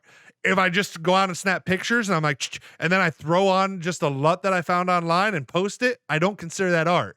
But if I looked around, find the picture, find the angle, maybe change my composition, then I go on and I slap a preset on in Lightroom, but then I don't like how that looks. And so I choose a different preset and I don't like how that looks. And I choose a different preset. And then maybe I like how that looks, but I adjust the exposure a little bit. You're in art, in my opinion. That's art. But that's anything. If I grab a piece of paper and I just make a stick figure that looks like every other stick figure and I'm not thinking about it, I'm just making a stick figure, I don't think that's art. If I'm trying to make a stick figure that I like looking at, that I think looks cool on the piece of paper, even if at the end of the day it's just a stick figure, art. That's my thought on it. Right. So any tool I can use to speed up. Yeah, go ahead. No, you're good. You're good. Go ahead. I was going to say, so any tool I can use to speed up my process to then, like, let's say I know how to, expose the picture and adjust my whites and my darks and my, highlights and my shadows. If I can then use something that allows me to do that automatically in a program like Adobe Lightroom, that then allows me to get to like tweaking the colors faster or so that I can then edit more photos and I get to the part that I actually enjoy the then like, again, I'm all for anything like that. Even if copying creators that are doing well, if somebody like, I don't know why we feel like it's not art or it's not ours if it looks like somebody else's. Like if I like something that you're doing as an artist, then I'm going to take, like, at the end of the day, people are going to incorporate stuff from different people they like, and they're going to throw in some of their own stuff, and it's going to end up as they grow in the skill, it's going to become unique to them anyways. So I think all we do by bashing people, whether they're using other people's techniques or whatever, is just stopping them from then creating. And we have a society, which it is going in the other direction, but in the last 100 years that have just not created. I don't know. So I don't know if that answers your question or not. Yeah, no. I mean, it definitely like shows some insight into that, and I would agree with you. I mean, the one downside with artwork in general is the fact that it's subjective, right? I mean, because you know, I'm the same way as you, but like the sucky part is to counter your statement, your first statement on the photo, you know what I mean? Like there's no way to tell. Do you know what I mean? So like, so, you know, to go back to your example, you know, like, you know, if you're going outside, you know what I mean? You just, you know, point and click, you know, the camera at something, and then, you know, you throw it into, or, you know, you point and click it, you throw it into Instagram, you click one of the Instagram, you know, preloaded filters, you know what I mean? And you post it on Instagram, right? Like, the sucky part is, unless if that information was disclosed, do you know what I mean? Me and you, nor anybody else doesn't know any, you know, amount of time that person spent on it. You know, we don't know if they went, you know, outside to the grocery store, you know what I mean? And point and clicked. I mean, you know, or maybe they did have some type of, you know, background to it, you know, like, oh, I'm going to stand in this spot because this is the spot where I first met my boyfriend, you know what I mean? Outside, you know, this thing, you mean, you know, I'm going to take a picture of this, you know what I'm saying? Like, so I guess what I'm trying to get at is, you know, is art in general is subjective, you know? So like, you know, at the end of the day, as a viewer, you mean, we don't know how long it took that person. You mean, you know, and this kind of goes back to like my personal example of this is like, I've painted a lot in acrylic paintings, right? Like on canvas, like in acrylic, and I personally don't understand abstract art. Right? Like I don't. You mean like, you know, I've seen so many pieces where it literally looks like somebody took paintbrushes, you mean, you know, and dipped it in, you know, red and blue and green paint, you know what I mean? And slung it, you know, added canvas, you know what I mean? And then they some of this artwork sells for a lot of money, right? Like I'm not talking down this person's artwork. I'm just making a statement like, to me, I look at that, I would never own a piece of artwork like that. Do you mean, you know what I mean? Like whatsoever. And B, I don't consider it art. Because I know personally, you know what I mean, you know, like if I was going to do that, do you know what I mean, how easy it would be for me to sling paint onto a canvas, right? Like versus me actually sit down, you know, mean, you know, and paint a scene, right? Or to paint, you mean, you know, something, right? Like, you know, that I find, you know, amazing, right? Like some sort of like, you know, crazy. Go ahead. I was just saying, have a good night, Wolf. He said he was leaving. Oh yeah. Good night, bud. You know, goodbye. Good night, Wolf. Thanks for tuning in, man. But you know what I mean? You know, and so I guess like what I'm trying to say with that statement is, you know, is like, I mean, I agree with you. And then at the same time, it's like, it sucks, or it's a hard topic in general, because when you do talk about art, it's very subjective. You know what I mean? Like everybody sees it differently, you know? I don't think it's that hard though. I just think everybody's too worried about themselves in life. I really do. If a piece resonates with you, awesome. If it doesn't, who cares? If it took the person 5 seconds to make, awesome. If it took them a year to make, awesome. I think we get too hung up on like, it's funny because everybody always says like, oh, art is subjective, but then we all got our opinion on whether somebody's art is good or not. Like, they spent 5 seconds, so it's not art. Who says it ain't art? I don't know. Right. Well, that's the subjective part of it. You mean like, you know, that's the part of it being subjective, is the fact that like you can look at it and think it's not art. Another person can look at it and think it's art. You can look at it and say, oh, this looks like shit. Another person could be like, oh my gosh, this is the best thing ever. I want to buy it and put it in my house. You know what I mean? Like that's the subjective part of art. It's just, I'm just saying in terms of like me personally, you know what I mean? Like I'm the same as you, right? Like, you know, you look at a photographer, you know what I mean? Or you know, a photo that somebody's taken. I have a lot of people on Instagram, you know, you see something and it's just like, oh, okay, that's cool. You know what I mean? But then like, you know, then I see something else, like take like Peter McKinnon's like, you know, landscape or something. And I'm like, holy shit. You mean like, you know, that's freaking sweet. You know what I mean? Like, you know, that's awesome. But like, you know, but again, you mean, you know, like, you know, it's to each your own. And like I said, and I'm not downing anybody's artwork or, you know, or anything like that. That's not the whole purpose of this. I just was curious on your personal opinion on, you know, presets, you know, Photoshop actions, you know, templates. You mean, you know, that kind of stuff, because like I said, I'm all over the board. You know, I've heard people, in the industry that agree with it, and then other people that are like, I never use no Photoshop action, downloaded from somebody else, because then I'm not creating my own original work. I'm taking something that somebody else has done. I'm like, yeah, but it's also only turning that photo black and white. You know what I mean? And it's only, and it's a free resource, that tells you that you don't have to give any, what is it? I forget the damn word. What's the word? Acquire or not acquired? What is it? What the hell's the word? D, when you take something from somebody and they require you to put something down on it. Attribute. Yeah. Attribute. Yeah. You know what I mean? When they say, that you don't have to do any attribution or whatever, on it, so, I mean, I don't know. I mean, I'm all over the place because I am all for trying to speed up the process. Yeah. I get what you're saying. And to be honest, it's not like I'm not saying anything about what you think or not. I guess what I'm really saying is I'm figuring it out in this conversation, what I think, because I don't really, because what I will say at the end, I don't really think about any of that. I just make shit. And if I like it, I post it. And if I don't like it, I post it anyways and I make something else different the next time. And if somebody gives me like a tip and I'm like, oh, you know what? That's a good idea. Then I try to incorporate that in my shit. If somebody gives me a tip and I don't like it, I'm like, cool, I don't care. Have a nice day. Like you'll see comments on my YouTube video where people are like, dude, you did, and I'm like, hey, dude, sorry you didn't like the video. Have a great day, dude. And then most of the times they're, oh, sorry, I was so harsh. I'm like, dude, I don't give a fuck, man. Like, so I guess I'm just like, I think too many people overthink it all, I guess is my thought on the whole thing. Like, if I can use something that speeds up, if I can use a program that replaces the sky in a photo to something that I like more without me doing any work, I'm going to do it.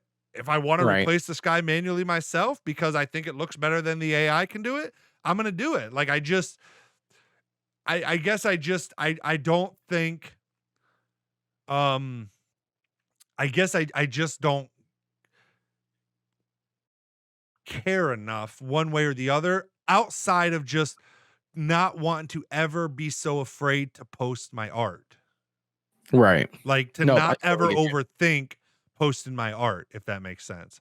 Again, but again, I mean, there's things Peter McKinnon does in his videos. I mean, I watch Peter McKinnon because I'm a photographer.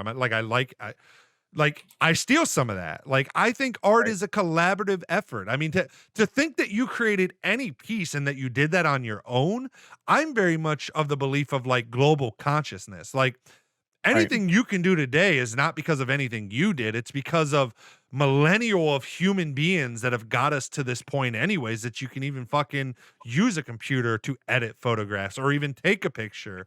Well, I can tell you right now, I can tell you another way of rephrasing that is you've learned everything you know today. Do you know what I mean? Exactly. So rephrase that. I mean, like, and slow it down for the audience. I mean, you've learned everything, you know what I mean? Like meaning like you've learned it from something, from someone else, from someone teaching you. You mean, from learning on your own, from something you've saw or watched. I mean, like at the end of the day, like you're saying, at the end of the day, it subconsciously came from somewhere, you know what I mean? So whether or not you're staring at, somebody's videos every day, copying them word for word, or, or art for art, you mean every single thing, you know what I mean? Or, you're picking up techniques from watching Peter McKinnon's videos, do you know what I mean? That you can then apply in your own life or your own art. You mean, I agree with that. I don't know. I'm a huge fan of Peter McKinnon. I just really like the guy's personality. I've been watching him for years now, but like, I really like his personality, but like, I don't know. I just know a lot of people, who think like, oh, don't buy his, presets, don't buy his, sound packs, you know what I mean? And all this other stuff. I'm thinking like, why not? Like, that's why he's got them there. You know what I'm saying? Yeah. If they help you, I'm like, bro. Yeah. If they have them and you can use them and they make I'm all for it. I don't know. Again, maybe true artists could argue I'm not a true artist, but my point at the end of the day is I don't care if true artist thinks I'm not a true artist. I just make the shit I want to make, and sometimes I make the shit that I know other people want me to make because I like making people happy. Like, so sometimes that's tutorials, but I still try to do them in my style. I still copy stuff from other people. I kind of, like I said, I mix it all together in that mixing bowl, and then I call it my own. Whether it's truly my own or not, I don't know. He also said it is hard talking about art generally now that we're in the topic. It's so much easier to talk about a specific piece. Then he says, I think he's talking about when you said we learn everything. He said, but that's true with all things, I guess. Princess says, kinda. Then she says, yes, I agree with that, Gradations. Yas says, I'm no expert on this, Princess, just throwing out some opinions. You're the art master.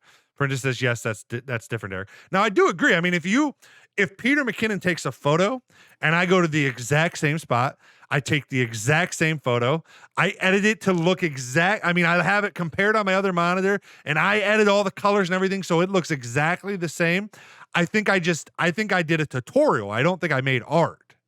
But if I do all of that and then I change 2 or 3 things and maybe his green trees, I'm like, oh, I don't like how dark his green trees are, so I want them to be lighter. Oh, I don't like the turquoise he made the water so much, so I'm gonna make it more green. Oh, I don't like the brown. Then I think it becomes my own. Like you can copy to learn and then change it to your own, and I think that's fine. Right. I think if somebody takes Peter McKinnon's presets, adjust them all, and then label them as their own presets and sell them, it's their own presets. They changed them to how they thought looked best, and then they repackaged them and sold them. And I think that's what I'm trying to say, like where you said we learn everything from everybody. That's kind of my point. Like we all learn everything from everybody anyways, but then we should, what I think makes a creative person, an artist type person.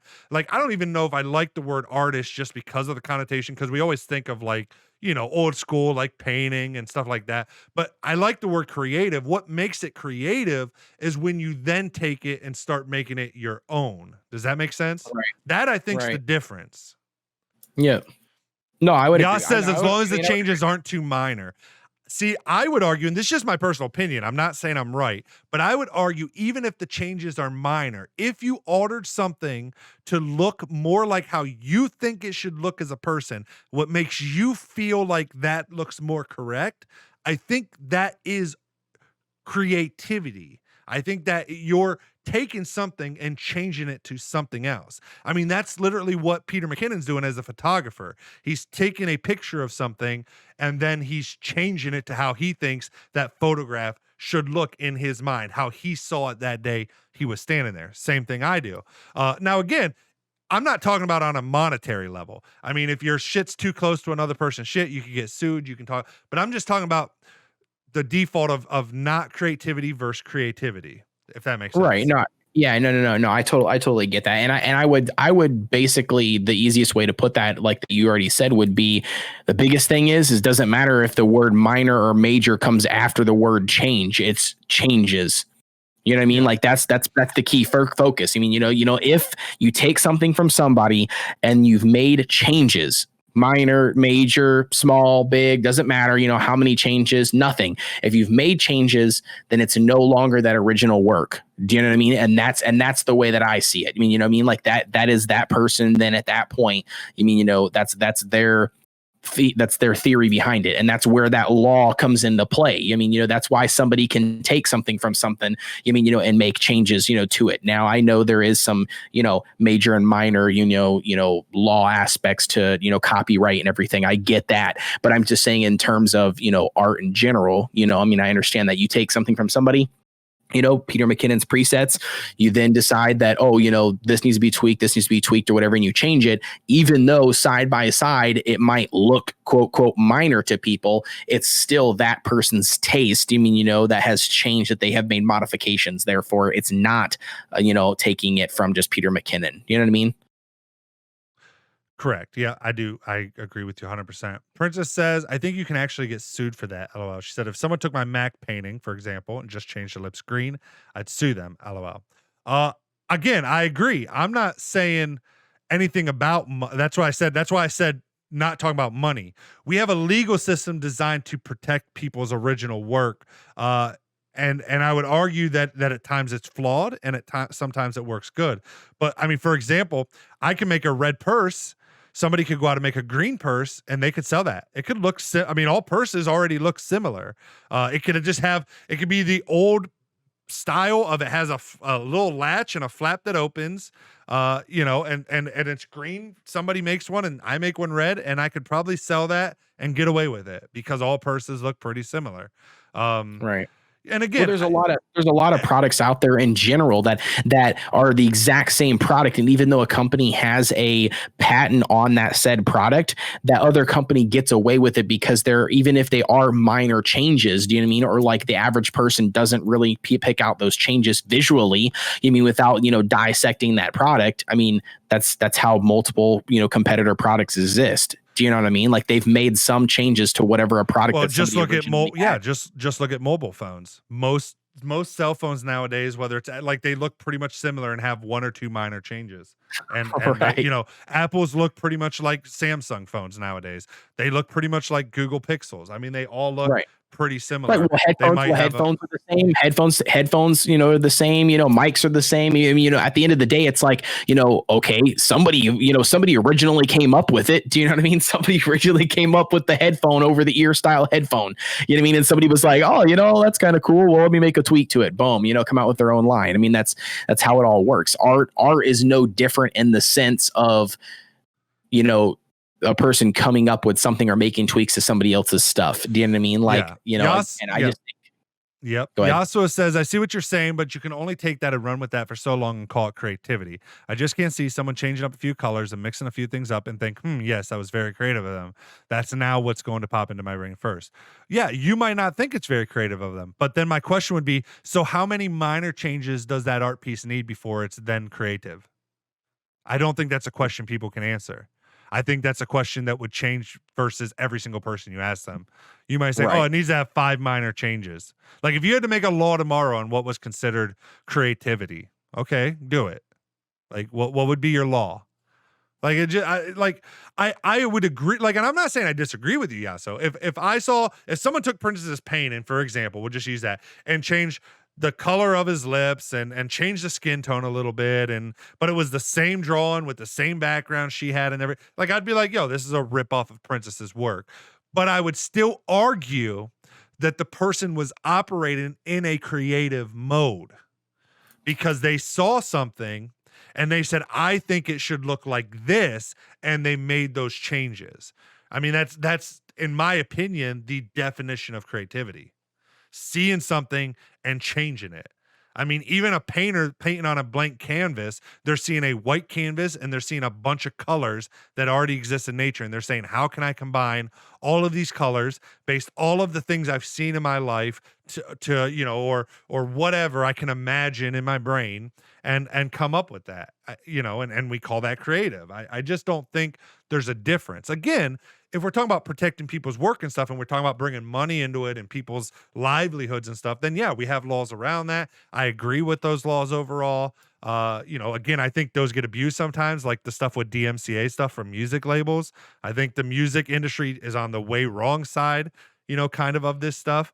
So I would agree with that, but I would still just say my point is not anything with money or people stealing work or anything like that. My point just was because the original question from Codations was, when does it become art? And I'm just saying, I think it becomes art when you look at something and you say, I want to change how it looks to what I think it should looks like. I think that's Right. art. Right. I think that Yeah, is the basic of art. Yeah, no, Princess I know. says someone takes. Yeah. Princess says someone takes my stuff. Sorry, just let me catch up because I want to see if you responded back to me. Princess says, someone takes my stuff, I'm knifing them. Yeah, says, I think it has to be noticeable change in the original picture. If I can't see any big differences between pictures, it's not creativity. Yeah, says, just for me, that's a very personal opinion.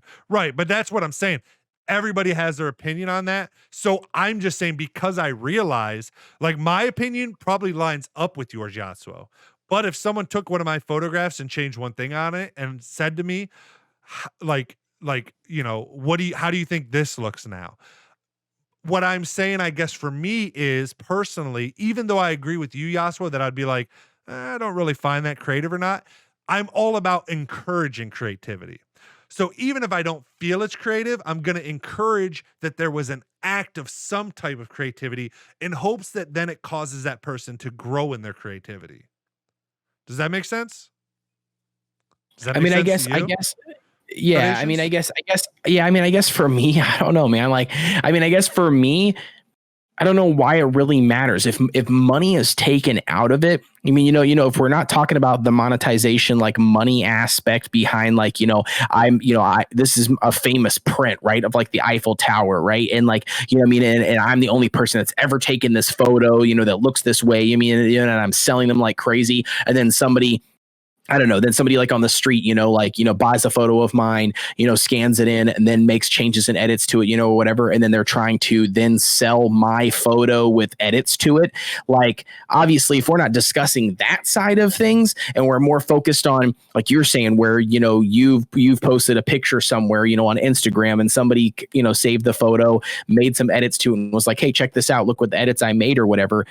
I mean, why does it matter? You know what I mean? Like, like to me, like it would be more of like, I wouldn't be upset that they took my photo. You know what I mean? Like, Like I would be more like you said, I'd be more of like saying like, oh, that's kind of a cool take, on the photo. You know what I mean? Whatever. I guess it really just depends.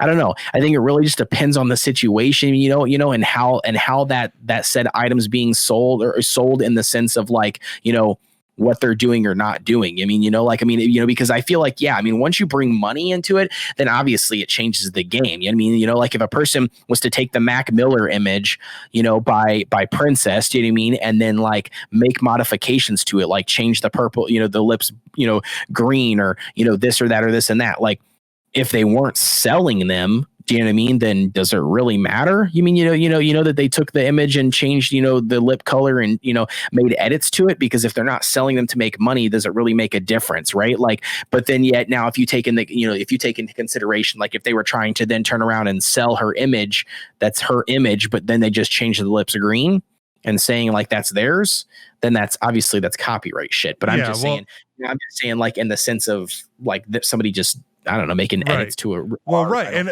actually if somebody took Princess's image and gave it and tweaked it and gave it away for free, I don't even think you could do anything copyright law, because I think they have to be profit in. Like you could take any copyrighted image and use it for personal use. It's only when it becomes where money becomes involved that it then becomes an issue. I could print out the Apple logo and hang it on my wall in my room, but now if I have it in the back of my live stream while I'm live streaming, then it becomes an issue because I'm then using their work. So yeah, if there's no money, I don't even think there is a distinction in the court's eyes. Then I think it's just. People might still say, oh, that's, you stole that from that person. But yeah, so I agree with exactly what you're saying. I just don't think, and again, I think it's more, I just view the mindset, because what if somebody takes one of my photographs and changes one minor thing? I have pine trees in it. They change the color of the pine trees. And then I look at it, my first thought is not to harass them for stealing my picture and editing. My first thought's going to be like, do they look better? And if they do, I'm going to steal their color and use it probably in my future. Like, so then am I stealing their work? Because I might be like, oh, damn, those trees look way better that color in this type of a scene. And I'm going to remember that. And even I might in the future subconsciously start making my trees when I see images that kind of like, maybe it's a winter theme with a lake. And I'm like, oh, that shade of trees just pops on. I'm going to use that probably subconsciously in the future without even realizing it. You know what I mean? So because you saw I'm it, just you more of a it, collaborative. Apply that same setting, right? But then did I steal their? Because they literally made one tweak and I stole their whole damn thing. Their whole tweak I stole. Yeah, I don't know. It's interesting. I don't know. I don't know if it is or not. I don't know. Speaking of creativity, though, look what I just created out of my magnetic balls. What is it? Can you tell me what it is?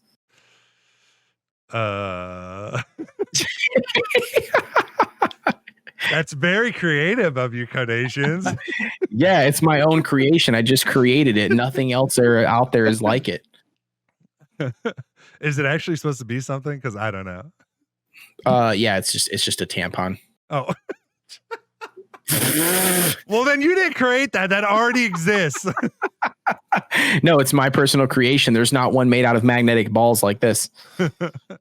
Bam, dude. Start up anew. Dude, it's already done. I got a patent on it right now pending. I don't know. Princess Yasuo, any thoughts from the, or anybody else still watching? Any thoughts from any of you guys on kind of just our whole long spiel? I know I was reading some of what you guys were, but kind of any closing thoughts on it, or I don't know. I mean, that's all I got. I'm always gonna, I think if most people around here don't know by now, even if I don't necessarily like, even if I get offended that someone stole my picture and made a minor edit, after I think about it for like, I might initially get upset. But after I take a moment to think about it, I just always default back to how can I do good in this situation? So how can I encourage the person's creativity? How can I help the person? How can I, I don't know. I just always think if you do that, take the money out of it, the money comes anyways. I just think it just happens that way. I don't know. Call me crazy. I just do. I mean, for me And again, personally, I look at it I'm not going to collaborative. touch. Yeah, I'm not going to touch a whole lot onto the subject because that could be a whole nother freaking podcast. But like, I just think as long as there's no money involved, right? Like, and what I mean by that is as long as I'm not, in my opinion, I'm not going out to Google, you know what I mean, and looking for a specific person's photo, right, of something. Like, I'm going to use digital art because that's what I dabble in every day.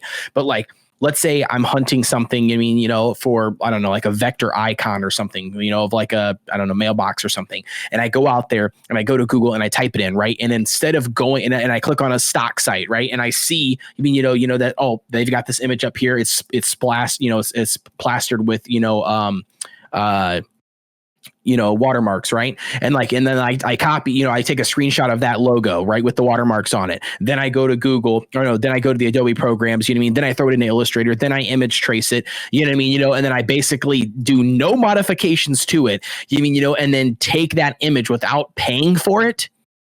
You know what I'm saying? Or giving any type of a credit to where that item came from. Then, I mean, I don't know. I have a hard time.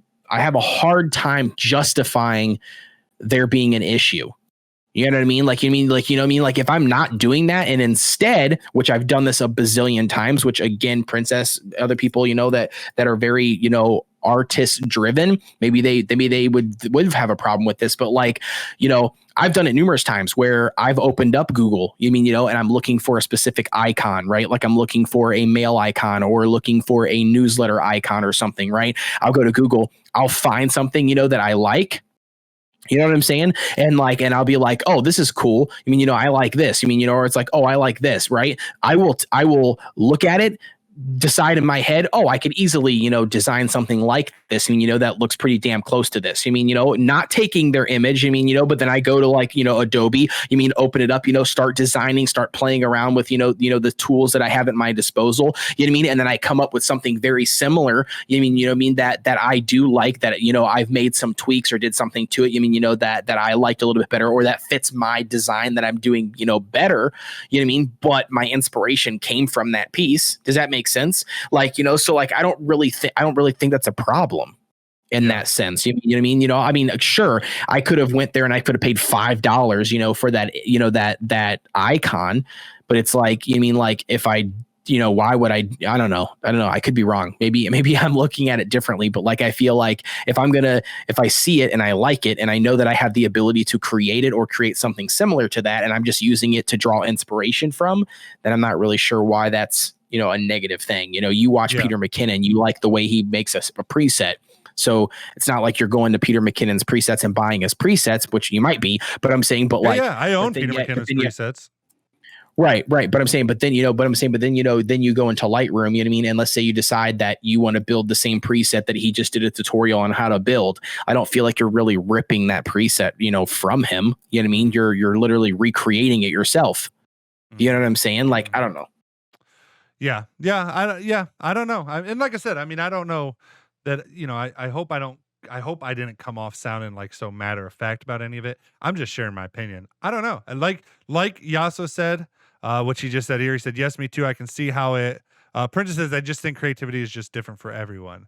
I think what we consider to be creative and what we don't consider to be creative is different for everyone. But again, I'm gonna hit the restroom. I'll be right back. Okay. But I do think that creativity is creativity. I don't know. I mean, if we look up the definition, let's say if we took it at its face value of what is the definition of creativity? The use of the imagination or original ideas, especially in the production of artistic work. So yeah, it's not really, doesn't actually really me tell you much.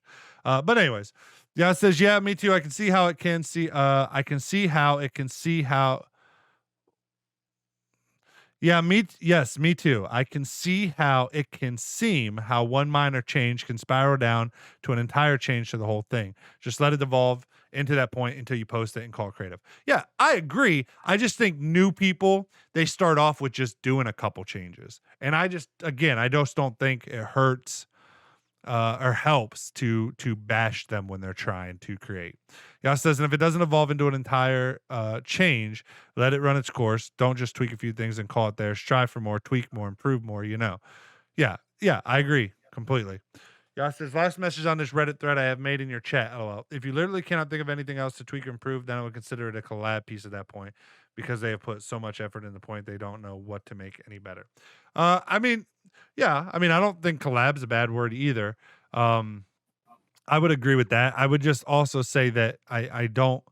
I mean, again, anything most people create though, unless they're creating, I mean, an entirely new thing that they came up with their imagination, then that would be a collab. I mean, it would basically like just using Princess as an example. She paints a Mac Miller, so she did a collab piece with Mac Miller because I mean Mac Miller looks like Mac Miller. She painted him like you know she did it to her own background or whatever. But I mean, the Mac Miller look like, so I guess like you could call it collab. But again, my argument, I guess, would be, or not argument, but just my agreement would be that that's how I see it. But I see that all art is a collaborative art. Like every art created is collaborative on some level because I literally think we all build on top of one each other. And I think the negative outweighs the positive. So like the negative being that if we stifle creativity, I think it hurts humanity as a whole. If we stifle it in any capacity, all in the name of not wanting somebody to create something that looks like mine or that's similar to mine, because then again, I think you're getting in the territory of money, and I think money stifles creativity.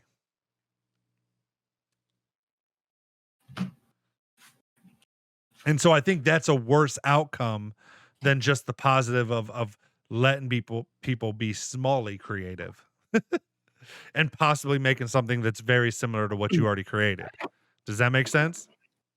I totally got some peanut butter pretzels from Sam's Club. Yo, those are the best peanut butter pretzels, dude. Dude, they are the best, bro. I love those 100%. peanut butter pretzels. What are you Dude, telling the chat? I gotta tell you, junk about me? I gotta be no, I was just saying, well, first let me say almost anything I've ever gotten that's Members Mark has been exceptionally well. You can never go wrong with Members Mark, I feel like. They do a good job on their store brand. No, what I was saying though, just real quick recap, was basically I was just saying I think that the problem is like anytime you start trying to curb creativity, that the negative consequences of that curb are way worse than any of the positives gained. So I think stifling creativity on any point does more harm overall for humans as a whole. And I think the only positive is when it turns to monetary issues. Right. And so again, I was just saying that's why I'm more on the fact of if somebody copies my stuff, whatever, I think it benefits as a whole humanity.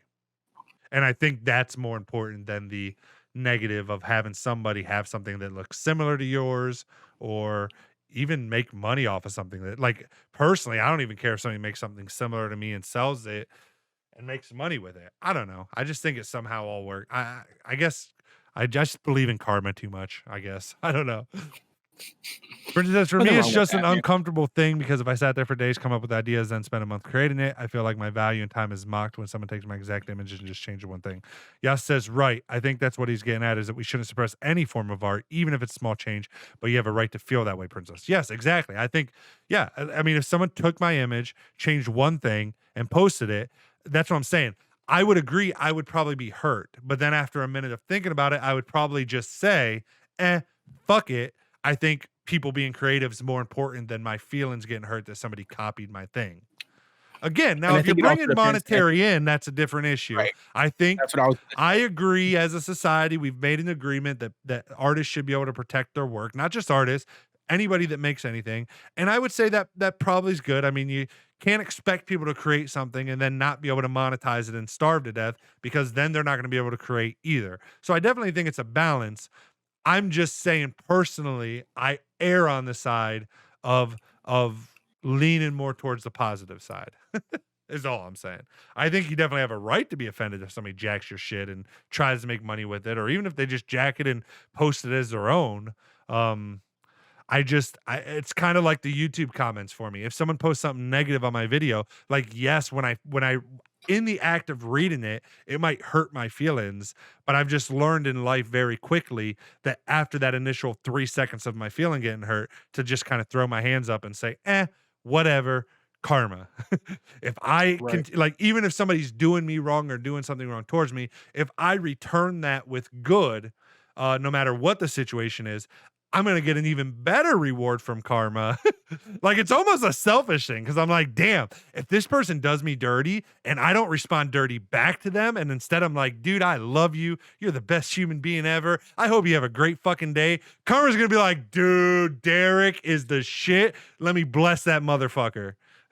Yeah, dude. That I mean, that, and in that sense, yeah, oh yeah, hell yeah, I would definitely second that 100%. Like, I think I think that's the best way to look at it. And like, dude, I've done the same thing on my YouTube videos. Like my early YouTube videos that I've done like back in April of this year was exactly like that. I used to always have like 3 or 4 people, that would just rag on me, talk shit about, whatever the issue was. And it wasn't like constructive criticism. Right now, there's a difference. It wasn't like somebody, leaving a comment on my video, that was like, oh, hey, maybe you should slow down, or maybe, you should talk more of this, or, don't pronunciate this so much, it might make your content a little bit easier or whatever. You know what I'm saying? Like, not constructive criticism, but literally being like, this guy knows absolutely shit. He's only played the game for so many days, don't look at his garbage ass content, like stuff like that.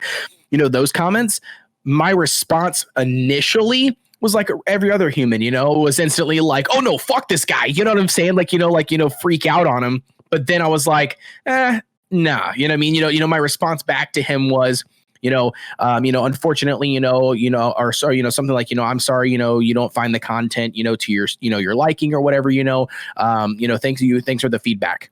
You know what I mean? Something like that. You know what I mean? Like, and I just kept on doing that over and over again. And and you know what ended up happening? That guy that was leaving those comments to me eventually, I don't know what happened, but eventually posted a comment on one of my videos and was like, hey, dude, I just wanted to give you mad props, let you know that I subscribe to your channel, because I've been even though I've been an absolute dick in a lot of my comments, since you started doing, content creation, you've always been, really, really nice to me in responses. And then basically said something like, it must have been the way that you were raised or something. Like, you mean something like that, of that sense. And I'm literally sitting here thinking, like, the entire time I'm thinking like, oh, damn, you know what I'm saying? Like, I literally respond, back to this guy very nicely, not really trying to, what I mean, to start anything. And it just paid off, in my end. But yeah, and let me respond to what Yas was saying, because I do think this is important. But first, Game Titan says, hi, wait, you do podcasts? First off, hi back to you, Game Titan. And yes, we do a podcast live every Sunday night on the channel. So Tuesdays, Thursdays, Saturdays is when I do games. Sunday nights, we do a podcast with my boy Codations. If he can't make it, then I might have somebody sub in sometimes, but most of the time it's Codations here. All right, now to answer Yasser, because I think this is important. He says, yeah, on the other hand, you also shouldn't feel bad for taking a picture down because you feel like you put in all the effort and should get the credit. It's not greedy or karma. I'm just saying you shouldn't go over any sort of guilt trip protecting your creativity and content. I agree 100%. So if you want to respond back to the person commenting on your channel, like, hey, you're an asshole, please don't ever visit my channel again, I don't think that's wrong to do. And I don't think that you're then going to get bad karma for doing that. If somebody steals your art, but I do believe, now on the flip flop, I do believe that if you decide, despite the fact that you're deserved that an eye for an eye mentality, while you might not get bad karma for that, while you might not be considered greedy, while you might not be in the wrong at all, if you still then choose though to operate out of goodness in your heart, I do think there's a reward for that. I do think there is good karma for that. Uh, I think always erring on that side, and I can't prove that. I mean, I can't. But all I can say is the reason I'm like this is because I wasn't always like this in my life.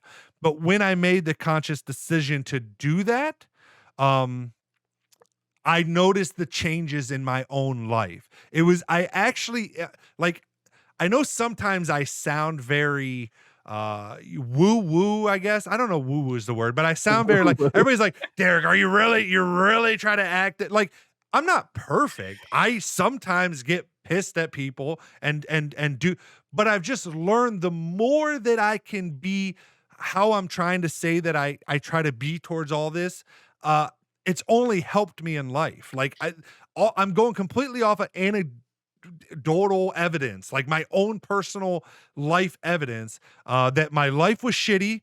I decided to make this mindset change. I started operating this way, and my life got hella better. And I gained all the benefits.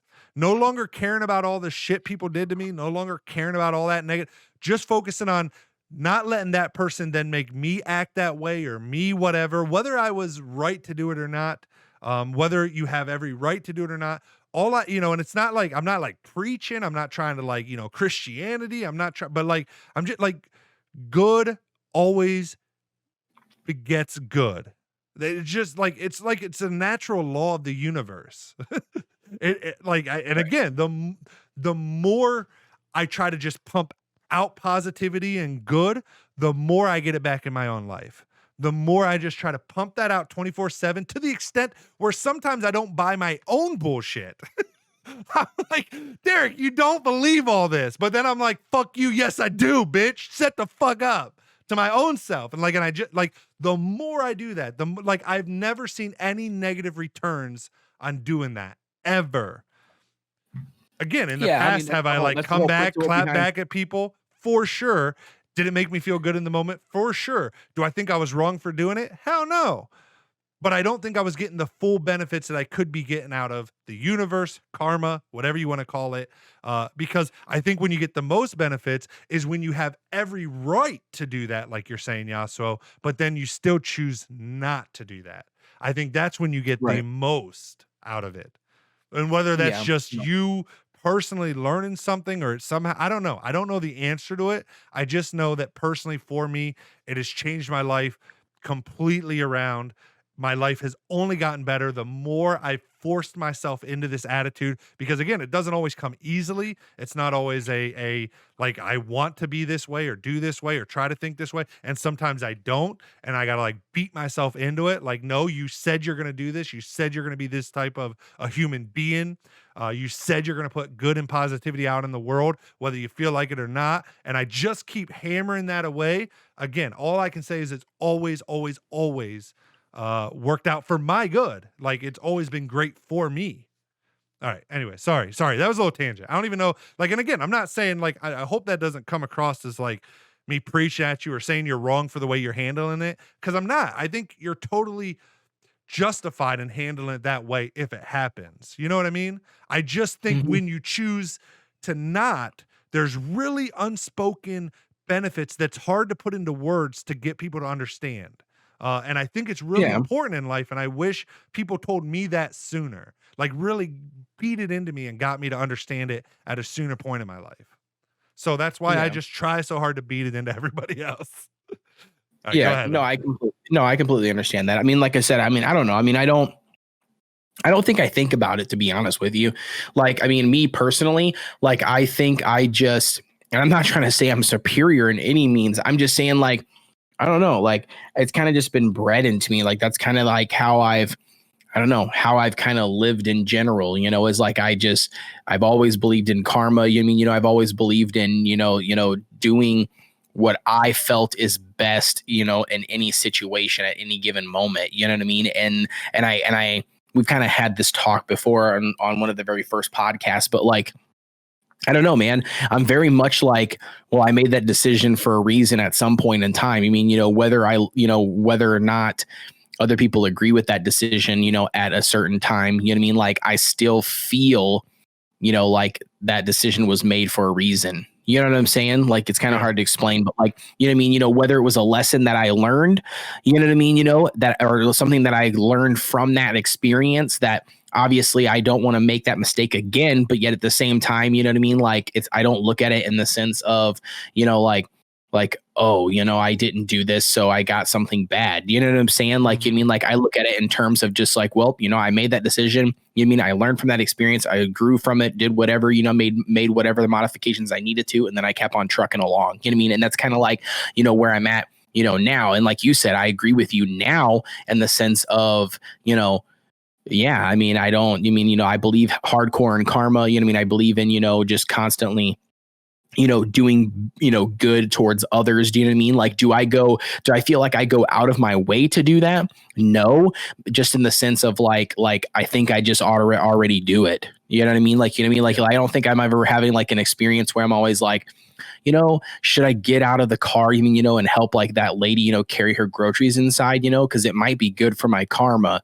You know what I mean? Like, you know what I mean? Like, like I've never like had that experience. I'm more of like I just do it. You mean like, you know what I mean? Like, I just like, oh, that lady's struggling, boom, hop out of the car, run over there really quick, help her put her shit in there. You mean, I get back in the car. Just the other day, we were at a gas station and I paid for a guy and he had one kid with him and he had 3 kids in the car and his wife was in the car. He was trying to buy, what was it? Like three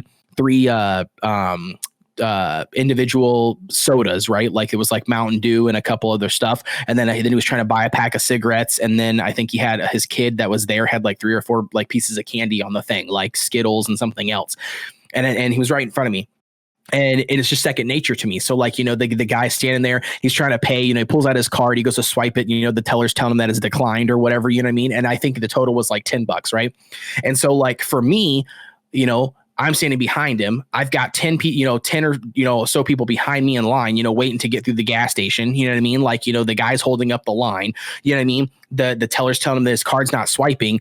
I know that I can spare $10. Do you know what I mean? So for me, I was just kind of like, the guy was like, oh, okay, hold on. Let me run out to the car really quick. So he walks away. Like as soon as he walks away, I lean up to the teller. I'm like, hey, just add mine onto his. I'm just getting a drink. You know what I mean? Here, add his onto mine. And the teller's like looking at me like confused, like all of this. And I'm like, yeah, the $10 or whatever it was. Yeah, just add it onto mine. I'll swipe my card. Swiped my card, paid for it, walked out to my car, gave the bag to him, said nothing. You know what I mean? Didn't make it a big scene, nothing. Gave him the bag, got in my car and drove away. As soon as I got in the car, my wife was bawling. And like, for me, I'm like, why are you crying? You know what I mean? And she's like, babe, that was like super nice and heartfelt. I'm like, well, I mean, like, I don't look at it that way. You know what I'm saying? Like, you know what I mean? Like for me, I'm like, I just saw that he needed some help. Like he's got 3 fucking kids. You know what I mean? Like his car wasn't working. I've been there. It's been a shitty ass day. You know what I'm saying? Yeah. And I, number one, first, I don't think that like, oh, you're superior. First off, kudos. Like that's awesome. Most people don't do that. And I agree. I will say, see, I opposite of you, like, and I don't have any problems admitting that today. I grew up very, very selfish, very in my own thing. So it's taken me a lot of work to get this way. But then that's where I'm saying I try to take it and I'm not, but I try to take it a step further that like, have you ever just in the, in that same situation, if the guy's card didn't get declined, have you ever just stepped in and paid for someone at a grocery store? Have you ever taken that first step to do it? And that's what I'm saying. So yeah, I've done where you've been at, but then in my mind, I'm always thinking. That's where I say that's where the consciousness kicks in. And I'm not saying you're not conscious, but you're saying you don't even really think about it. You're just a good person, and that's awesome. Right. We need good people in the world. I wasn't a good person. I became a decent person, but because I wasn't, and I know where I came, and so then I saw the change it caused in my life. And then it started making me question, well, what if I go above and beyond that? What if I just start going into a store and paying for somebody's groceries? What if I'm just in a drive-through and I just tell them to swipe my card for the person's order behind me? What if I'm just just always trying to one up my own good deeds, not to compete with anybody else? I mean, I don't, beyond, like literally this is the first, like, I don't ever tell anybody. I doubt my family members know that I've ever just paid for someone's groceries at a grocery store or just paid for someone behind me in the drive-through without knowing that, like, not because their card was just to do a good deed. This is literally probably the first time I'm saying it out loud outside of like my wife knowing because she's with me and sees this stuff happen. I think when you make that so here would be my try to one up your good deeds. Try to think of how you can do a good deed, like not just when the opportunity presents itself, but how you can Right. create a good deed. And and again, I'm not saying it like a comp, but I'm just saying I've No, I always get what you're saying found though. the more I do that, the more I try to one up my own goodness, my own whatever you want to call it. I don't even like the words good or bad. I mean, but I'm just saying I don't know But what I else get to what you're call saying. it. Your own actions, But try to Yeah. one up your own just go around your neighborhood and pick up trash off the side of the road. Like actually actively think of good things you could do without just waiting for the opportunity to produce itself. I think it Right. unlocks a whole new level. And again, just for my own personal I have nothing else except for my own personal life, but I can just say the more I've tried to do that, and again, I'm gonna give another example, but like when we got our first stimulus checks, everybody got all their checks. Everybody loved getting all their checks. We gave ours away to people in need. We posted on Fit, and again, I'm not saying this to brag, but I'm just saying we made an Right. No, I act get what that you're like saying. there was no one that messaged us that said we needed the money, but we're like we have. Let's give, and it should I Mhm. think there's something really powerful when you think of that. You make conscious. It's not when I think it's great when you see a need and you fill the need. Awesome, great. But I that's what I'm trying. I'm trying to get people to understand. I think there's higher levels than that. And that when you actively go out and just try to create good, it's like the universe then creates good for you, if that makes sense. Again, and Yeah, no. I'm not Yeah, trying to, no, I because would that was a back that great up. story. Again, I mean, I love hearing my friends tell me stories like that because then that tells me, hey, it's definitely great that I'm this person's friend because they're a good person. But Right. so No, so no. again, I just don't want it to be taken that way. I'm just trying to No, no. really stress how important I think it is. Yas says, Yeah, I no, think I I undervalue my actions. Anytime I help someone or family like Codations, I see it as another pair of hands, just another person helping out. Sometimes that really hurts me though, because that leads down to me undervaluing my value as a wait, let me read that one more time. I didn't quite get it. I think I undervalue my actions. Anytime I help someone or family, like Codations, I see it as another pair of hands, just another person helping out. Sometimes that really hurts me though, because that leads me down to me undervaluing my value as a person. Do you get what he's saying there, Codations? I have no clue. Okay. I'm trying to read it and Yeah. understand it. Do you get it? Are you picking up on it or I no? don't quite get it, but I will say I think what happens when a lot of people are doing stuff like that is and maybe I'm wrong here because again I'm not quite getting what you're saying, Yasuo. So maybe if you can just reword it a little different is probably all I need. But my brain's just it's 10:30 at night for me. It's past my bedtime. But I think I don't know why it would cause you to. I guess what I don't understand. I understand everything you're saying. I guess I'm not understanding why you helping somebody else and seeing it just as another pair of hands makes you undervalue your own value as a person. To me, that sounds a lot like um uh this sounds to me if I all right, I try to be as The it way sounds the to me way more the way I'm about reading this. ego. Does that make sense Yeah, to I you? don't know. I don't know. The way that Like, I'm are reading it, which you I could be reading go it ahead. wrong, Yeah, go ahead. but I'm reading it in the sense of like maybe he's saying kind of like what you were saying was he's undervaluing his value, meaning like what other things could he be doing?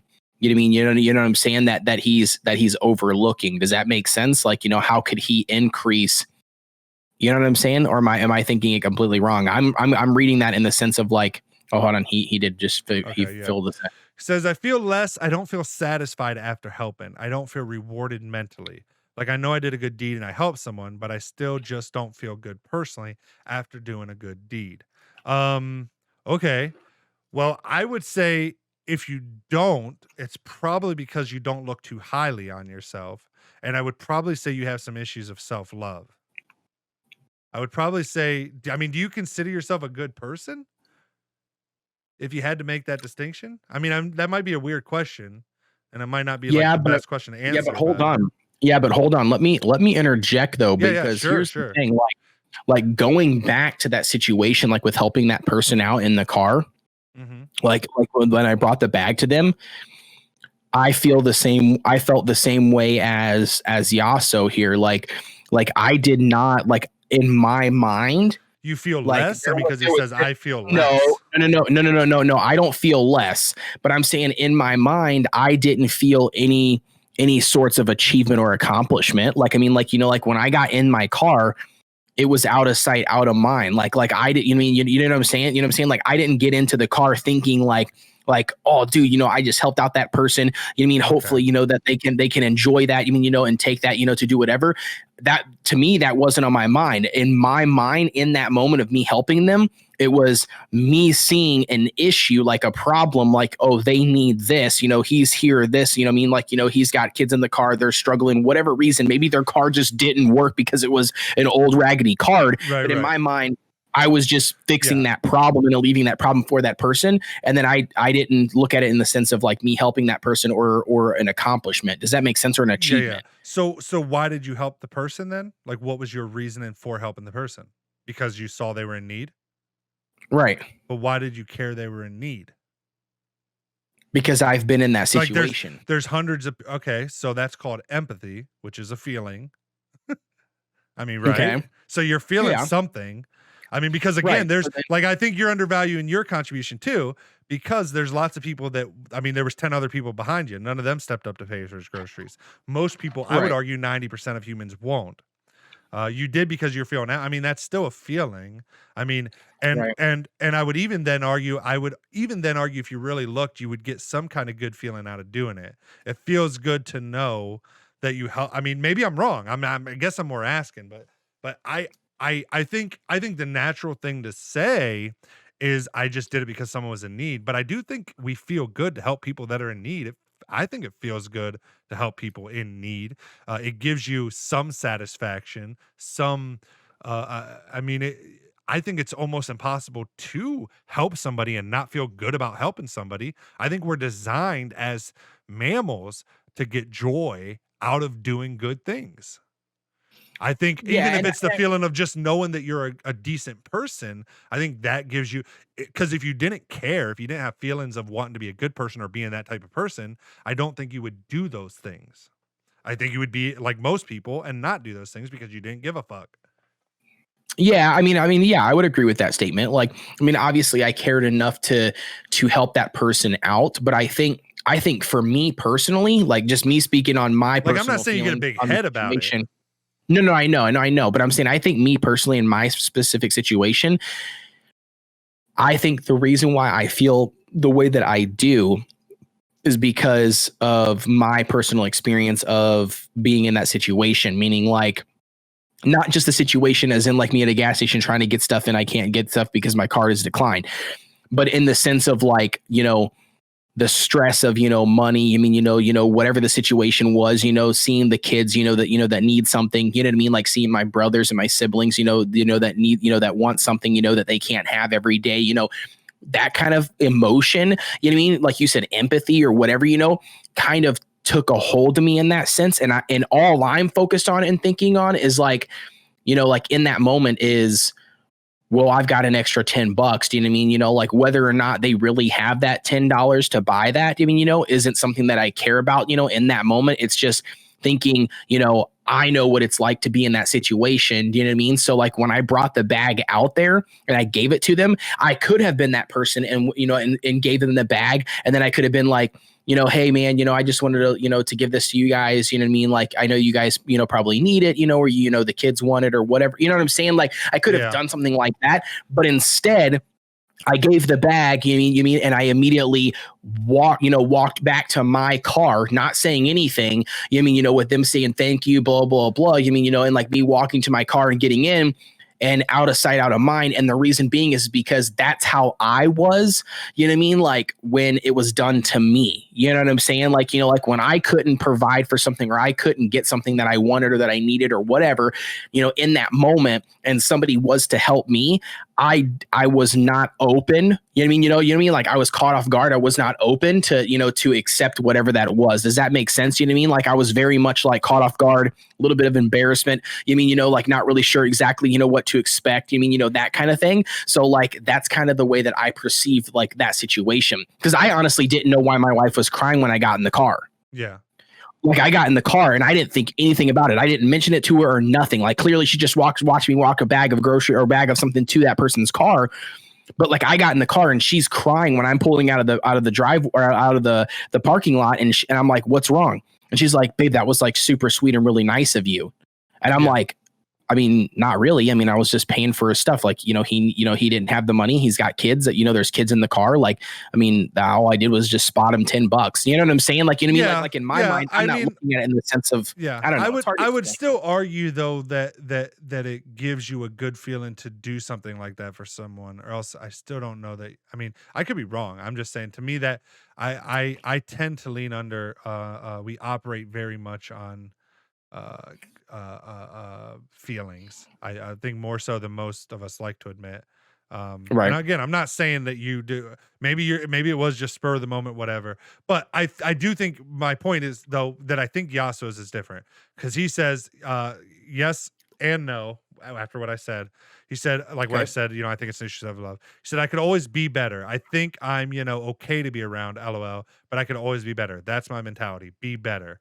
He said it's kind of toxic, actually. It gives me a lot of drive, but sometimes when you have too much drive and no vision, you crash. And then he says, enough about me. Sorry, not my podcast. How long are these podcasts, Derek? They're as long as we decide to go. But I am getting ready to, I would like to end within like another 20 minutes by 11 at the latest.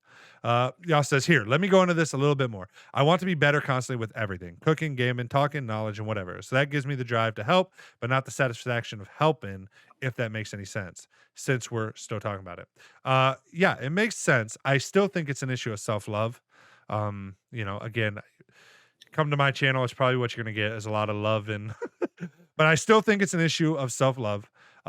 I have that drive as well. I think Codations can probably testify that he has that drive. It's mainly why you get into Princess probably has that drive with her artwork. Actually, I would argue most humans probably have that drive. I think a lot of people in life just get to the point where they give up on that drive. I think the crazy ones keep striving. And I say crazy for a reason because we're actually probably crazy people. I think it can be used for good though, but I still think it's a issue of self-love. Because I'm crazy on myself. Like, Yas, I'm telling you, if you were around me 24/7, dude, like, I mean, my brain is nasty as fuck to me. I can't speak for anybody else, but I can speak for like me. I don't know how Codations is when it comes to like critiquing his own YouTube videos or critiquing, his own, how well he's doing it. But like my brain's rough on me. Like, I don't know how maybe Princess can chime in with her artwork.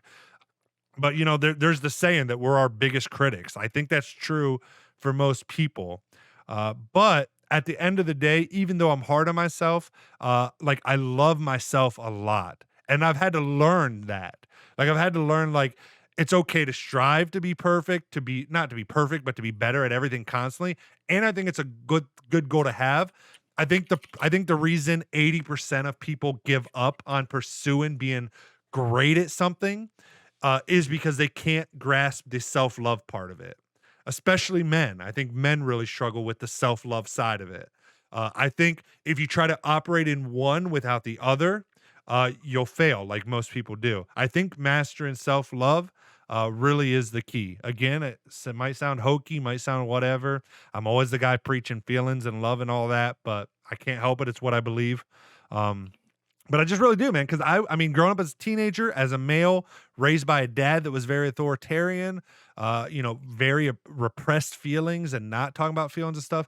I've seen the superpower that unlocks when you truly just love yourself for being imperfect, love yourself for striving as hard as you can to be better at something and then failing and then still looking at yourself in the mirror and seeing yourself as a failure, but then still say, like, there's times I literally have to stand there in the mirror and say to myself, like, you fucking failed, but I still fucking love you, dude.